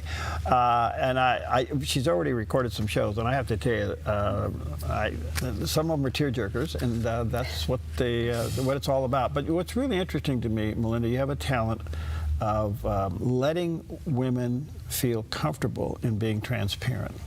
Because part of it is they come in here and they're bundled up with all of these emotions and the things that you really want to talk about, and you create an atmosphere where they feel safe. They can kind of let it out, so to speak, and in doing so, ministering to a lot of women. Well, thank you. I certainly hope that's what we achieve on the show. All right. First one, Monday at 4 p.m. All right, on the Dove Television Network. All right, her hubby, Ryan. Ryan's an interesting guy. How do I describe Ryan? Let me see here. This is going to be good. You sit on 9,382 boards, right? I just dropped one, so 9,381 now. Yes, No, very well connected in the community. And we talked about Ryan doing the show for a lot of reasons. First of all, his heart to do it, and his ability to do this. But it's called Ministries on the Move. And the reason this is, I have discovered with the Dove in all these years, there's so many wonderful ministries out there that are doing such a great work. We literally could we could probably turn 10 hours a day over talking to all these ministries. They're doing the work. So Ryan and I got together and I said, would you host a show that would highlight these ministries? And you jumped on it, primarily because A, you understand it, but you sit on a lot of ministry boards. Yes. And so tell us about where you think the show's going. Yeah, well, Perry, again, it's just great to have this opportunity. Like you say, I'm very passionate about different ministries and different things that are happening, not only in the valley here, but all over our viewing area. Right? I mean, when you look at what's happening in the world, and we've had, the church was there, then it was all government is going to take care of you. Well, the church really is what takes care of individuals and people in need. And so these parachurch ministries, they're out there doing the things every day. They're in the trenches, right, getting these things done. And so for me, when you and I spoke, and I joke about this because I said, Perry, how can I help you? And he said, well, hey, I have an idea for this show. And I did jump on it because, again, it's a passion of mine. But let's highlight the good work of what these groups are doing, right? Let's help them showcase what the Lord has called them to do and how they're serving their communities. And how, again, with this show, how can others get involved, whether it's monetarily or they might know somebody that needs that help? So how do we connect community to those? I've learned the hard way and experience of all these years of ministering, interviewing people in ministry, that whatever God saves you from and brings you through, He usually turns around and makes you a ministry too. And what's happening with most of these ministries out there, they are being started and managed by people who have experienced the very thing they're trying to help other people with. And what has happened here is the complexity of our culture has created things that a lot of churches can't do everything that all these ministries do. There was a time where the church would do all of this, but they can't. Yes, exactly. Yes. Churches can't do an addiction problem. Churches can't do a full-blown reach into high schools and colleges and things like that. What else we got? We got, gosh, I can't even think of all of them. But I want to make one other little point here that's really important. I get around a lot, and I will say this, that Southern Oregon is blessed beyond measure with parachurch ministries. I don't know of any other community that has as many ministries helping people to get through and navigate through life than our own valley. We have the largest Christian school here. We have our own Bible college here. We have our own radio and TV network here. And we have all of these other parachurch ministries. This community is well blessed, and God is well represented throughout the community. So much so, I can't handle it all anymore. So you're going to do it. And I'm proud too. And you know, Perry, I remember when you and I spoke about this, I thought of 1 Peter chapter 4, verse 10. Right? That the Lord and I should have it completely memorized, but I thought of that verse of the Lord has given us gifts, and let's use those to serve one another and be good stewards of God's grace. Right? And so when you look at the different parachurch ministries here, and again in our whole viewing area, many have overcome addiction or had an issue or just have a heart for it, and the Lord has given us those gifts. And as you've said, I have the gift of gab. So, have you noticed, ladies and gentlemen? Or at least that's what I hear. You know, again, it's something that's great. I was talking to a friend of mine yesterday, CJ, and I was telling her about what we're doing here, and she said, "Wow, it's so interesting that you can find out, what the Lord has called these people to do." And again, the whole genesis of this program is to really showcase what they're doing and how they're helping. Well, I think there's several objectives here I want to remind us of. Number one is to give exposure to these ministries. Our heart, God did not call the Dove to be its own thing. We are to be the platform for these ministries to get their word out. Number two is to showcase them, like you said, Ryan, that you're going to do, and bring out what they do and how they do it. And two other doors. One is, hopefully, people watching who need that ministry will feel safe to go to that ministry for the help that they may need. And secondly, maybe you've gone through a season of life and God's calling you to go help that ministry. So it has an amazing opportunity to not only bring light and exposure to what they're doing. And believe me, they do it with unbelievable passion. They do it. Every one of them is what I call fish and loaves. I know there's ministries out there called fish and loaves. But what I mean by that, every one of these ministries will take $1 in and turn it into $10. Amazing. I don't know how that happens. It just multiplies in their hands, And so, and out of that will come the benefit of these families and these individuals, whatever their issues are, they work through it. So, and the other thing I want people to do, because we talk about this a lot on the air, are you serving the Lord more than just going to the church? These are opportunities for you to go serve, and that's what I hope you will get from this. And your show debuts next week too. It does. I should ask my producer exactly, but I believe she says Tuesday at 4 p.m. Tuesday, Thursday, and on Sunday for Ministries on the Move. Okay, you would have that down. I would. You should. Anyway, I just want to say that this is a new milestone for the Dove. We're now producing more programs from our own new studio here. Melinda has passion to help women, and I just want to say thank you for your patience. You started and we stopped, and you started and we stopped. And she still has a smile on her face. She still likes me. I didn't know her for a while. You know, but we got through it, and here we are. Yeah. And Ryan, I want to say thank you. You're a busy guy, and you have served this community in so many capacities. I want to say thank you for your heart in community. And I do hope that as this begins to go and grow, that you'll see the fruit of your time invested here doing the show and helping people that perhaps you'll never see or meet, you know, and that's kind of what it's all about. Well, thank you both. Thank you. Thank you for the opportunity. Okay, Monday at 4 Yes. for Shiny Shoes. Season to Shine. And Tuesday at 4 for Ministries on the Move. Okay, so and those are the debuts, and they happen this week. This is a big deal for us as we turn this page in the Dove history to produce these two shows. We have more in the making, but these are our launchers here, and they did it. So congratulations, look forward to it. And I know that when we get done today, you're doing 2 more shows. Yep, we have some great guests coming in today. Who do you have? We have the Gospel Rescue Mission from Grants Pass, and Youth 715 Ministries coming in today. So, see, and this is what it's about. So anyway, thanks to you both for coming in. Thank you, Perry. All right, we're going to go find some pie. They didn't bring me any pie. We're going to go find some Sounds great. Let's find that coconut cream.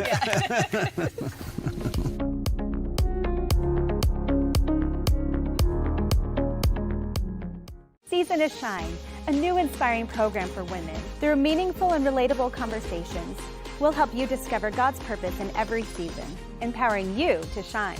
Premieres Monday, January 26 at 4 p.m. on the Dove TV. Welcome to Rise Direct Primary Care. Imagine a healthcare experience where you're known by name, cared for like family, and treated with compassion. How is that possible? With an affordable, flat monthly membership, you receive unlimited primary care and minor urgent care visits. No insurance needed. At Rise Direct Primary Care, we offer a friendly, affordable healthcare experience where you get a whole hour with your provider. Located in Central Medford and accessible by phone or text, we can typically get you in the same or next day. We prescribe urgent care medications directly from our office, saving you a trip and wait time at the pharmacy when you'd rather be at home getting better. Personalized medical care with a human touch. Rise Direct Primary Care is all about healing the sick with compassion and keeping the healthy healthy. Rise Direct Primary Care. We're here for you. Visit risehealthdpc.com or call or text us 541-827-8603. 541-827-8603. You feel most alive where you feel most at home. And this is living. Bobcat, the company that changed the way the world works, is coming home with a quality compact tractor built to match your quality of life. This isn't work you have to do. It's work you get to do. So get it done in a tractor that's all you. See your dealer or visit bobcat.com. Applegate River Golf and RV Resort, a pristine 9-hole course alongside the Applegate River. Their clubhouse offers a golf simulator experience. The RV Resort is adjacent to the golf course with convenient pull-through parking. Applegate River Golf and RV Resort. Information at applegaterv.com.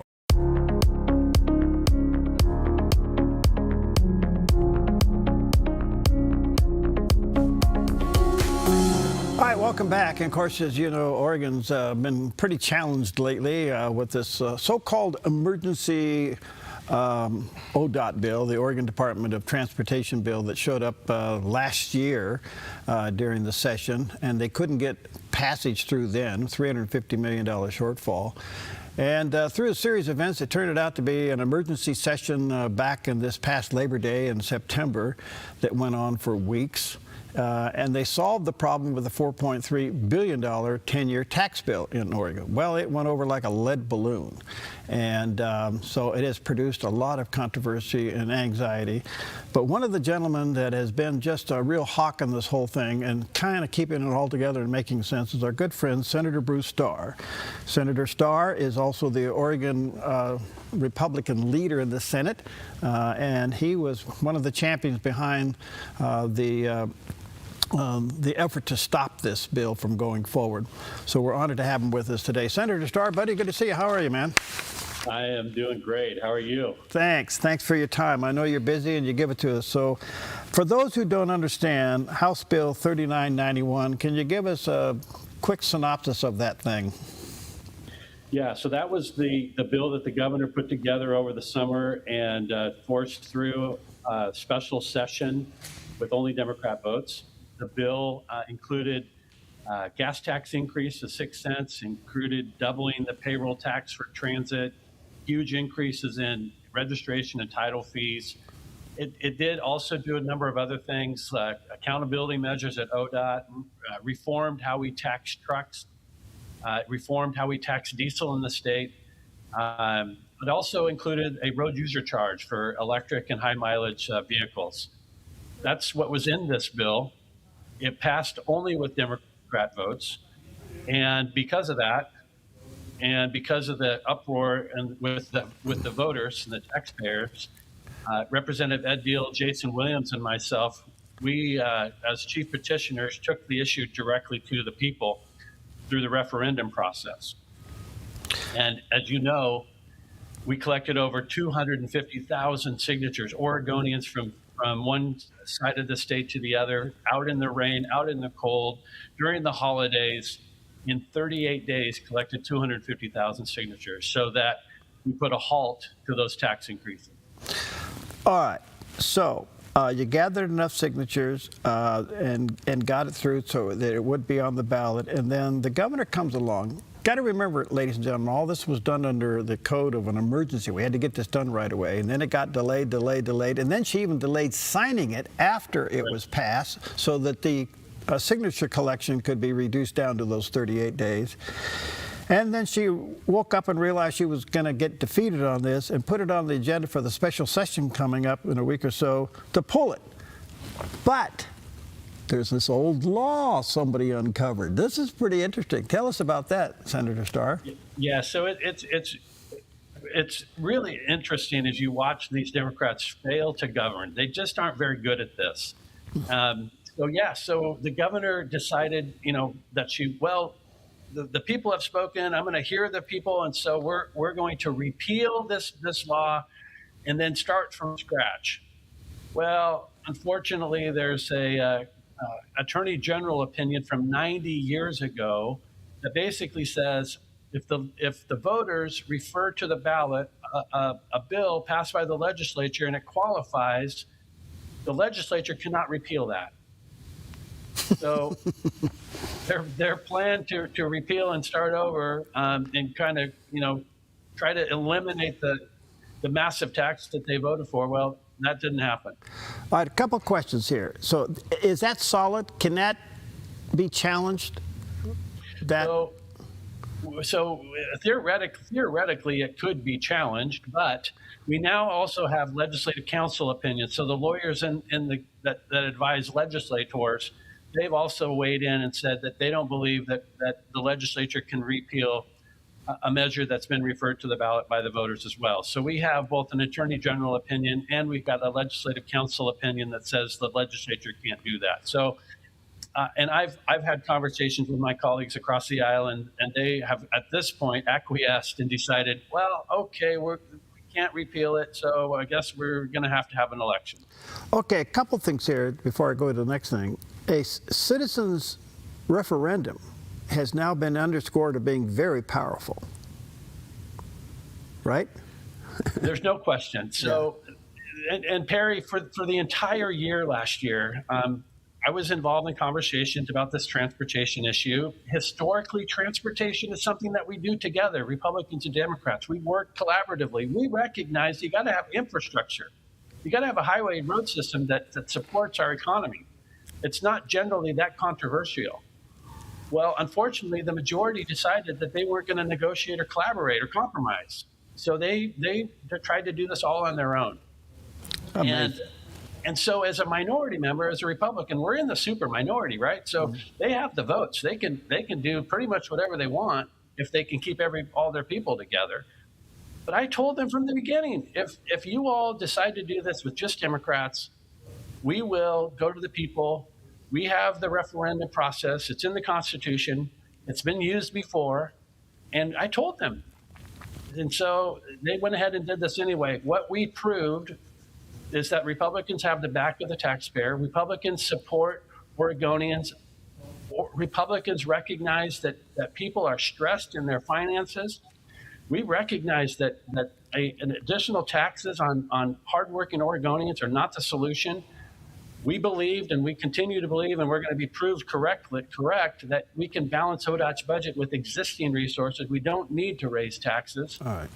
And that's where we're at right now. All right, you answered one of those questions by saying there's enough resources within their own system to fix the problem. All right, so where does this House Bill 3991 end up? Does it show up in the May ballot or the November ballot? Yeah, so this is another thing so finally the presiding officers, the Speaker of the House and the Senate President, the light's been shined and all this stuff. You've seen the light. We're going to have an election.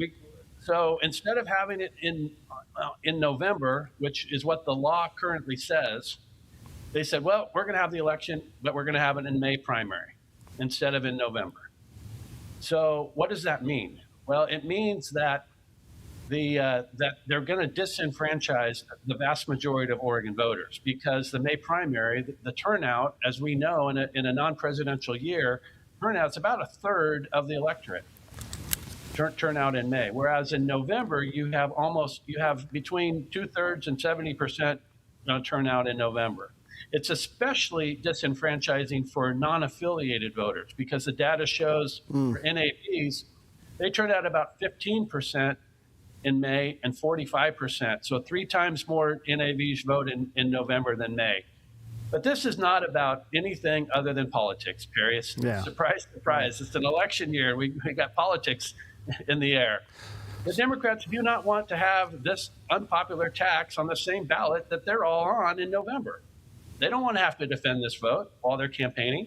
So it's the governor that doesn't want to defend it. It's every Democrat who voted for it on the House and the Senate floor. They don't want to have to defend it. They want to get this behind them. They hope that the voters will forget by the time November comes around. So their plan is to try to put it on the November ballot. Can they legally do that? Is that going to be an item like coming up in this in this short session? Or can they legally do this? Yeah. So the answer is yes. Again, our same legislative counsel who told them they had to have an election told them that, oh yeah, you can change the date of the election. Basically, they'd have to pass a bill, create a new bill that would designate for this particular referendum a May primary election date. One other question. ODOT's been under scrutiny for quite some time for a lot of interesting activities, I'll put it that way. Is ODOT ever going to be audited? So that is something that was in House Bill 3991, was an audit of the Department of Transportation. We did not refer that to the voters. So that is still current law, and we believe that should happen. It has to happen. And in order to create some credibility in an agency that currently lacks credibility, we have to have that audit done. Okay. And then obviously this is a huge defeat for the governor, who ends up being one of the most unpopular governors in the country. But if it shows up in the May primary, like you said, yeah, people may, change their mind when it comes November. But the point being is this: she's really damaged with this, and there's a lot of people running against her. Is the crack in the concrete significant? Yeah, there's no question. Really, what we have done with the support of Oregon voters from all across the state is proven that the minority party, especially as it relates to taxes, cannot be run over. Mm-hmm. And that is super important. What happened in the fall of this year was historic. Nobody believed, none of the political know-it-alls, all those guys that pontificate about politics in our state. Nobody thought it was possible that we would be able to get the signatures to refer it.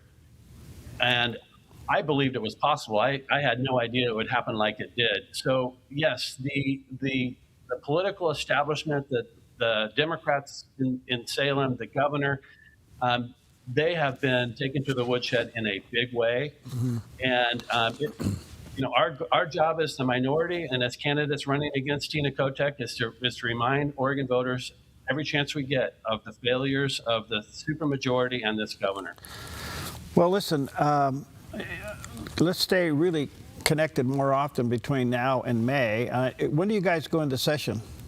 So we start on February 2nd. Okay. Is the short session, and it lasts through March 8th. Okay, well, let's connect while you're in session, but moreover, let's keep the heat on between now and May.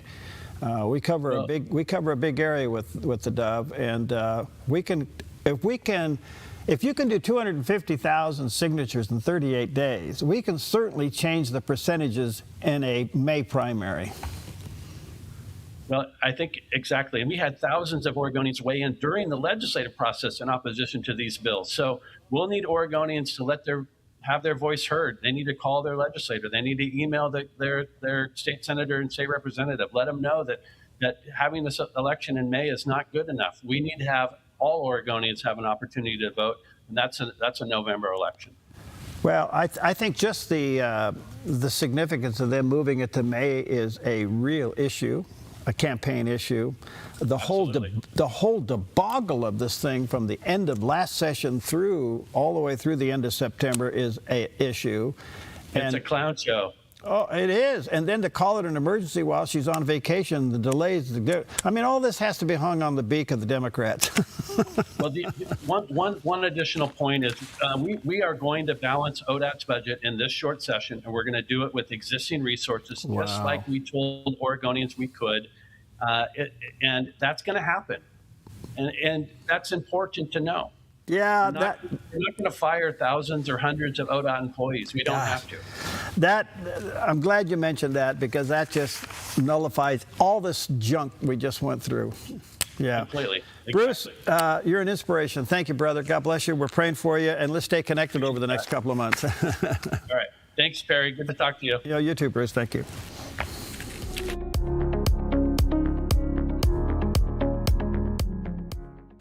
The Dove TV and Radio would like to thank you for your generous year-end support. We were a little bit short of our goal, but still able to renew all our tower contracts for another year. So all along the Dove network, you can continue to see and hear encouragement and information the Dove brings. It's your continued prayers and support that make the Dove work. Thank you again from the Dove TV and Radio, encouraging and informative.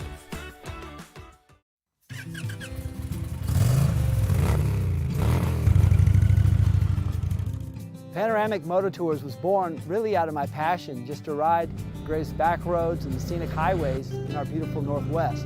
God put it on my heart to share the experiences and invite others. More than riding beautiful roads, it's the camaraderie and fellowship. It's hearing each other's stories. It's being mutually encouraged on our journeys of life. Riders can book one of our ready-to-ride guided tours offering the best of Oregon or Northern California. Or book a private custom tour tailored just for your group to destinations like Glacier or Yellowstone. For more information, go to panoramicmototours.com or call me, Nick, at 541-622-3844. When you find something you love, you just want to share it. panoramicmototours.com. Your next adventure starts here. At Kelly's Automotive Service, being good stewards of what God has entrusted to us is at the core of our business. We believe what we do matters. Every interaction, every transaction is another opportunity to bring Christ's values into the marketplace. If you're a technician who wants to be part of something bigger, or just looking for a new shop to bring your vehicle, we would love to meet you. We're Kelly's Automotive Service, where we service your vehicle, but take care of you.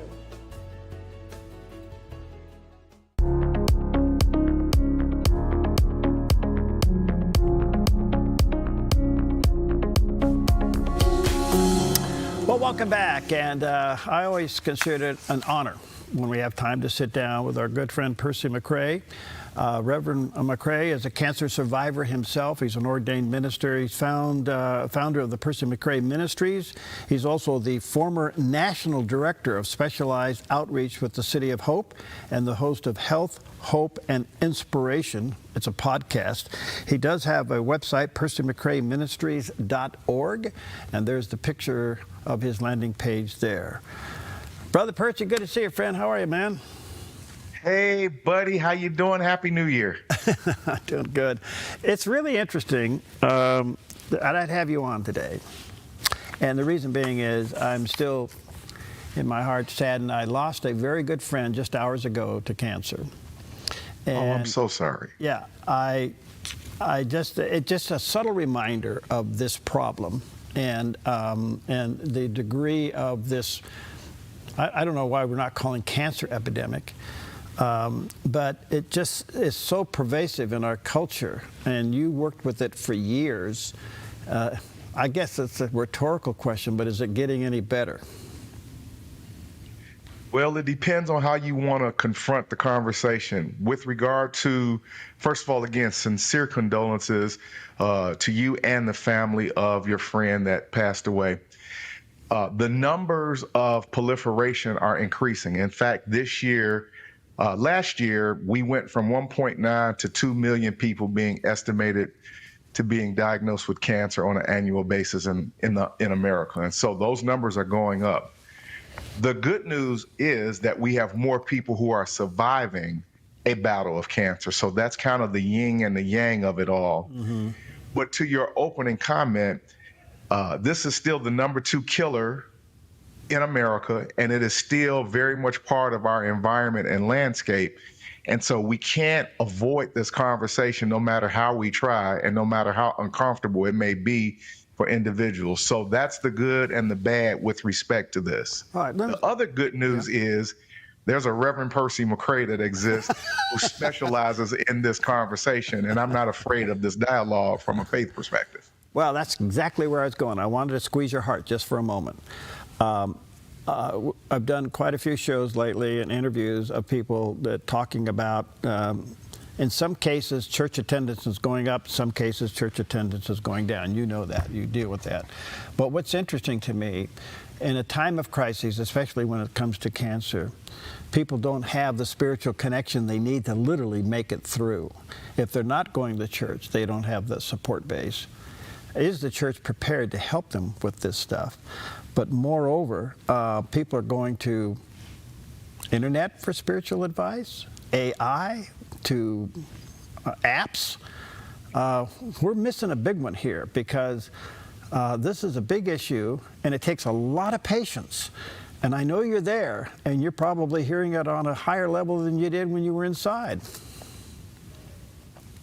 It is true. Well, we have to confront and come to terms with the digital space that we're in. Literally across the board, as we know, digital and virtual interaction has consumed our environment. Mm-hmm. And we can't just act like that doesn't exist. And that has invaded the spiritual space, the spiritual support space. And so by default, for those individuals who may have once received spiritual care and support, being part of a local church or congregation, as we know and as you alluded to, there are some reports that suggest that we have a decline of actual interaction, church attendance, membership, somewhere in the neighborhood between 40 to 70%. There are some church spaces that have some growth, but many of our mainline denominational church spaces are decreasing rapidly. Which means then at the end of the day, those are people who used to be members of congregations or turn to faith for support, but they're not going anywhere. They're staying at home, just like our kids who don't go outside and play any longer. They're on a headset with a joystick, pretending that they're in the middle of World War II or back in the medieval ages. Same dynamic is at play with regard to where people are now looking for community and access. And so we've got to get involved with this, and certainly from a spiritual care perspective to cancer patients, this is front and center on my radar and where I'm focusing my time and my attention now. So virtual faith support, it's not a true sense of connection. It's not a true sense of connection, but as we learned from COVID changed the game. Everybody began to they were forced to begin to interact in a very different and unique way. Church attendance, as we know, there are a lot of churches. I think 150,000 churches closed down last year. Many of those churches never opened back up as a result of COVID. And so those people stayed at home and many of them never returned. And so we've got to figure out a way to create as best we can connection and interaction and in the virtual spaces where we have to go. And so it's not necessarily true connection, but it is still better than no connection at all where people were just sequestered and staying to themselves. Pulling on your experience in the past, are medical facilities more open to faith-based operations within their walls? Yes, interestingly, that also is one of the trends over the last 2 years, that faith-based services and support is being increased as an awareness.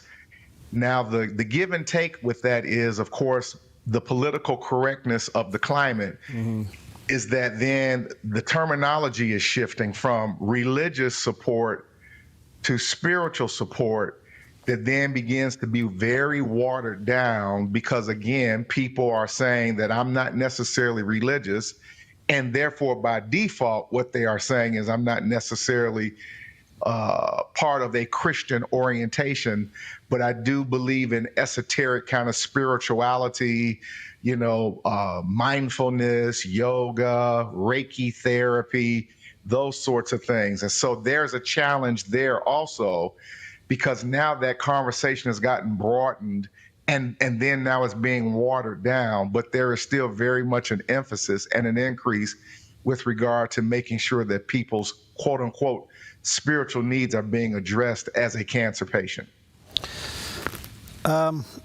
You're doing a podcast. You're hearing from listeners all over, and congratulations, by the way. I understand it's very successful, and it needs to be because you got the answer.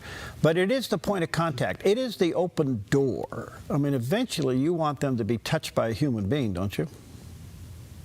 Eventually we do. We certainly want to encourage people to gain agency through community. And there's still, substantial community that's available. People may have to look a little bit harder, a little bit deeper. They may have to drive a little bit further to find it. But absolutely, we don't want people to be isolated unnecessarily. And until we can kind of get them to that place, because as we know, some of the major factors of church attendance decrease and so on and so forth has aided and assisted in this. People are not comfortable, in some cases maybe feel distrustful, et cetera, until they can find a community that they feel comfortable in, accepted by, et cetera.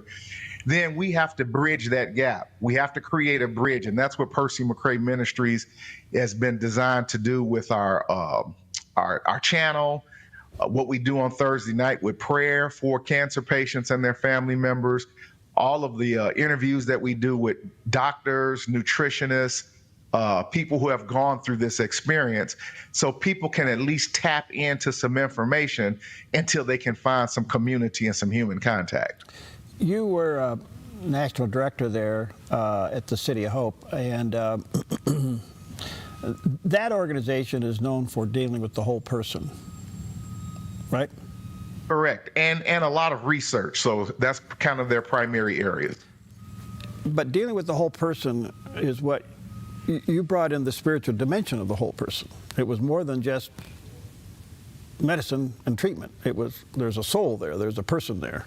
And yeah, the holistic approach, whole person care, mental, emotional, spiritual, and along with good medical advocacy. So again, a complementary approach, because again, if you're treating just the human body, but there's something else going on or disconnected from a life source perspective, and we're talking about our spirit now, in many cases, we saw patients who declined receiving excellent medical care, but they weren't being spiritually nurtured or empowered. And so, yeah, we have to have both of those working in tandem with each other for sure. All right, that's where I want to go. So let me take a break here. I want to come back and drill down on that. Let me say to our viewers and listeners, check out Percy's podcast. I think you'll find that to be very helpful and resourceful. Health and Hope and Inspiration podcast. And of course, all that can start through his new website, percymccrayministries.org. And there's a picture of his landing page. When I grow up, I want to have his smile. We'll be right back. Ministries on the Move spotlights how God is using everyday people and organizations to bring light, love, and transformation to others through inspiring conversations and real-life stories. Join me. Premieres January 27th at 4 p.m. on theDove TV. 700 Club is always present during crisis. When people need medical care, their needs are going to be met by CBN. I was seeing the impact it was making on the people. It just really moved my heart with compassion. When you're blessed, you're supposed to bless others. We were really interested in what 700 Club was doing, and it touched our hearts. Watch the 700 Club weekdays at 11 on theDove TV. Chris Silva understands your home and your commercial buildings are two of the largest investments most people make in a lifetime. One is for your family, the other is to support your family financially. That is why Chris Silva Painting goes the extra mile to protect both homes and commercial buildings with proper painting preparation and high-quality primers and paints. Serving Southern Oregon since 2006, this family-owned and operated business has painted over 1,000 homes. Chris Silva Painting offers an industry-leading 5-year warranty that covers materials and labor on all painting projects. Work for both residential and commercial buildings, both interior and exterior painting. Chris and his crew are courteous, they are efficient, organized, timely, and clean. Chris Silva Painting also offers military discounts. At Chris Silva Painting, our mission statement is to bring Christ's heart and principles to our customers and our job sites. We do that with honesty, integrity, and hard work. We don't cut corners, we paint them. CCB number 176097. Chris Silva Painting, 541-890-3960. Hi, I'm Sherry Breslin with Rogue Valley Security. Whether it's alarms, cameras, keyless entry, or even Starlink, we tailor solutions for your home or business. We believe in professionalism, excellence, and integrity. Every job, every time. Visit RogueValleySecurity.com.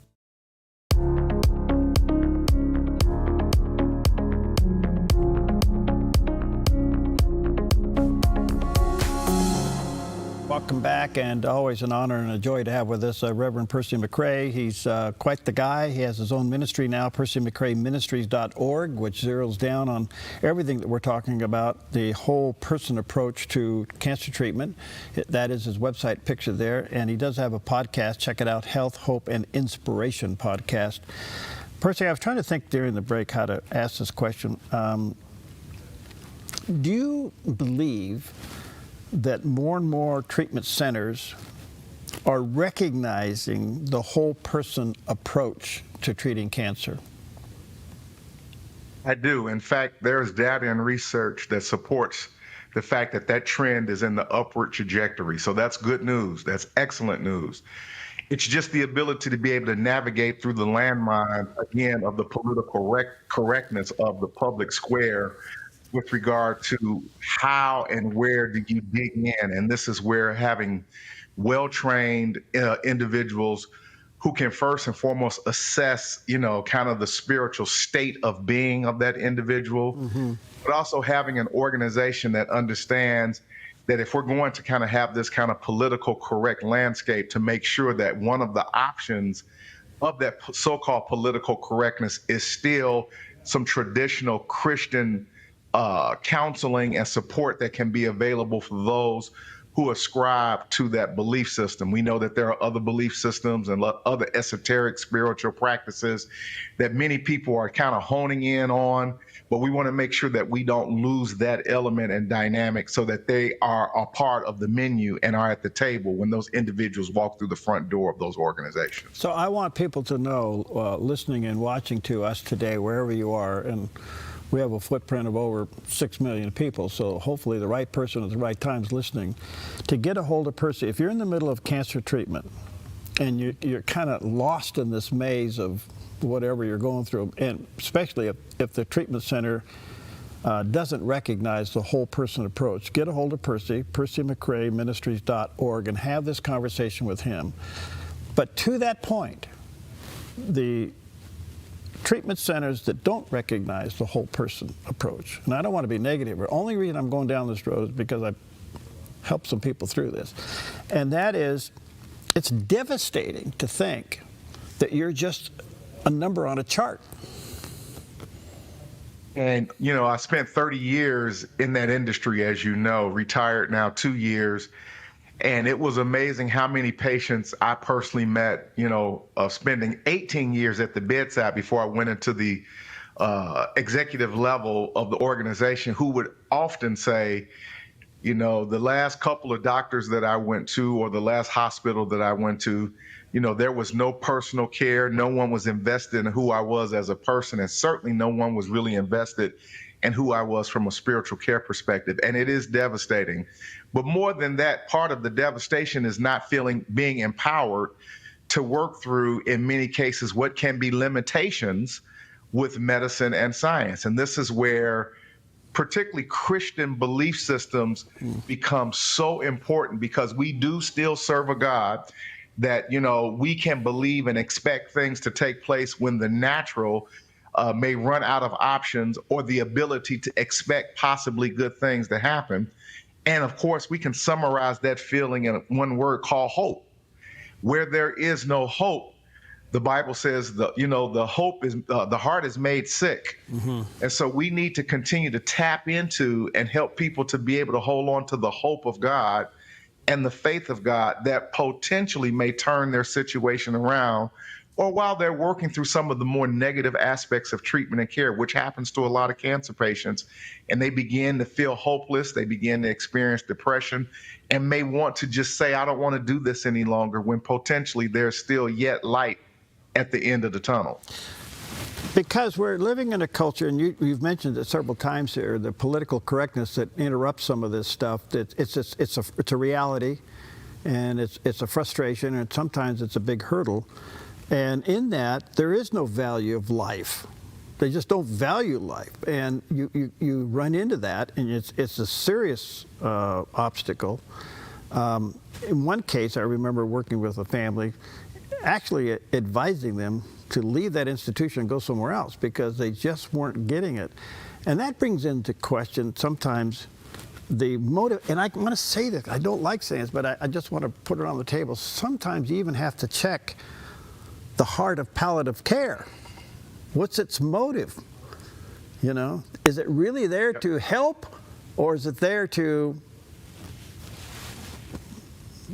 open up a bed? What it is, it's the push and pull again at the heart of our core Christian values. Right. Is the fact that we are human, but we're connected to a triune God who created heaven and earth. And so everything is not reliant upon what we can muster up in our own ability, right? And a lot of historic medical approaches, and in the example that you just cited, basically places all of the burden on what we can do in our own humanity, how smart the doctors are or are not, how great the technology is or is not, how great the medicine is or isn't. And all of that has a limitation. All of that has a inroad. I used to, on the road when I am preaching and teaching, I would often say that we have to remember that doctors are only practicing medicine. They're only practicing. They haven't perfected medicine. They're only, and a good ethical doctor will tell you, there's only so much that I have the ability to do. So if we take the spiritual component out of that equation, then we leave the patient with nowhere to go in terms of dealing with their mental and emotional dynamics and struggles, if it's only up to the doctor who is only practicing medicine. So we have to change that paradigm, and that's where the spiritual care component, and specifically Christian belief systems, because part of our Christian belief system is God is a healer. He's Jehovah Rapha. God is our peace. Jehovah Shalom, et cetera, et cetera. We can't generate that with our medical doctor when he or she will tell you, I'm only practicing medicine. When people are dealing with cancer, the thing that nobody wants to talk about is it brings into focus clearly our immortality. Yep. And nothing wakes you up to that issue faster than being diagnosed with cancer. And you deal with that. That's kind of like the initial shock that you have to walk people through, right? Well, as one cancer patient whom I supported for many, many years said to me, before it was my turn to hear those words, almost 6 years ago now, is that it is the only word when it is directed to you personally that you hear with big, bold, loud letters in your head. And after you hear that you have cancer, you don't hear anything else after that. It completely consumes the consciousness of your thoughts. And you have to have some time to process through hearing the words, you have cancer. And so absolutely, it's a shock. It's a jolt. I remember the day when I got that phone call. My grandchildren were visiting me here from up north. They're out in the pool playing. And my GI called and said, listen, you need to contact the surgeon right away. You have a golf ball sized tumor and it needs to be removed. And, I hung up the telephone after, 22 years of being in this industry and providing ministry to people. I didn't even tell my wife immediately because I needed to just process that internally first and go, okay, now where am I going to go and what am I going to do? So yeah, it consumes you and it will knock you flat down, and you really need to have support, community, information that will then kind of lift you back up and put you back on your feet so then you can start moving in a direction. All right, that's so well said. Again, PercyMcRaeMinistries.org is a connecting point for you. If you're hearing those words for the first time, you may want to just give them an email, send them a buzz, whatever, connect here and take advantage of absolutely what he's done. Because I think that that sense of overwhelmness, I mean, you talk about on the floor, everything comes into focus, your faith, your vulnerability, your health, your future, the whole thing just is a wave of emotions. And if you don't have a counterbalance to it, boy, you can get rocked right out of your world. Well, I tell people all the time what I've learned and what I know is that cancer can become the greatest gift to us because, to your earlier point, it makes you stop and think about your mortality. What do you want to do with whatever time that you do have left? And you want to make every day matter. You want to make every day count. And it causes you to say, listen, I don't want to fool around because I don't have forever to do X, Y, and Z. It puts greater importance upon the qualitative state of your life versus the quantitative state of your life. All right, I got about a minute and a half here. I want you to just share what the Lord's telling you right now to somebody that's struggling. Yeah, with that, I would simply say this, that cancer is not necessarily the end of the road. Cancer is beatable. In many cases, it is treatable, and it is survivable. But one needs to have community and agency to work through the mental and emotional dynamics. And so my overall comment to you is, remember at the end of the day that we can do all things through Christ who strengthens us. Cancer cannot and does not have to be the end of a conversation. In fact, it can become the beginning of a new conversation of purpose and a reinvestment of who you are as a human being. And so be hopeful and be mindful that there are many people who have survived potentially what you are going through today. You are not alone and you are not by yourself. Do you think this is an avenue that churches should be trained in? Yes, indeed. In fact, I have an announcement to make to you. Hopefully within the first quarter of this year, I will be launching my own online cancer care leadership training program. Wonderful. So I'm finishing up a book, a cancer toolkit, a workbook, and then there will be a actual virtual online training that anyone of any church and any orientation that they can attend so that they can be equipped to go back to their local community and their church to support anyone dealing with cancer. Coming to you soon. Oh, wonderful. All right, PercyMcRaeMinistries.org. Brother, you're an inspiration. I remember when. Me too. Me too. Thank you for being my friend. Well, you're a blessing and an inspiration. God bless you, friend. Let's stay connected. All right, take care, buddy. Talk to you soon.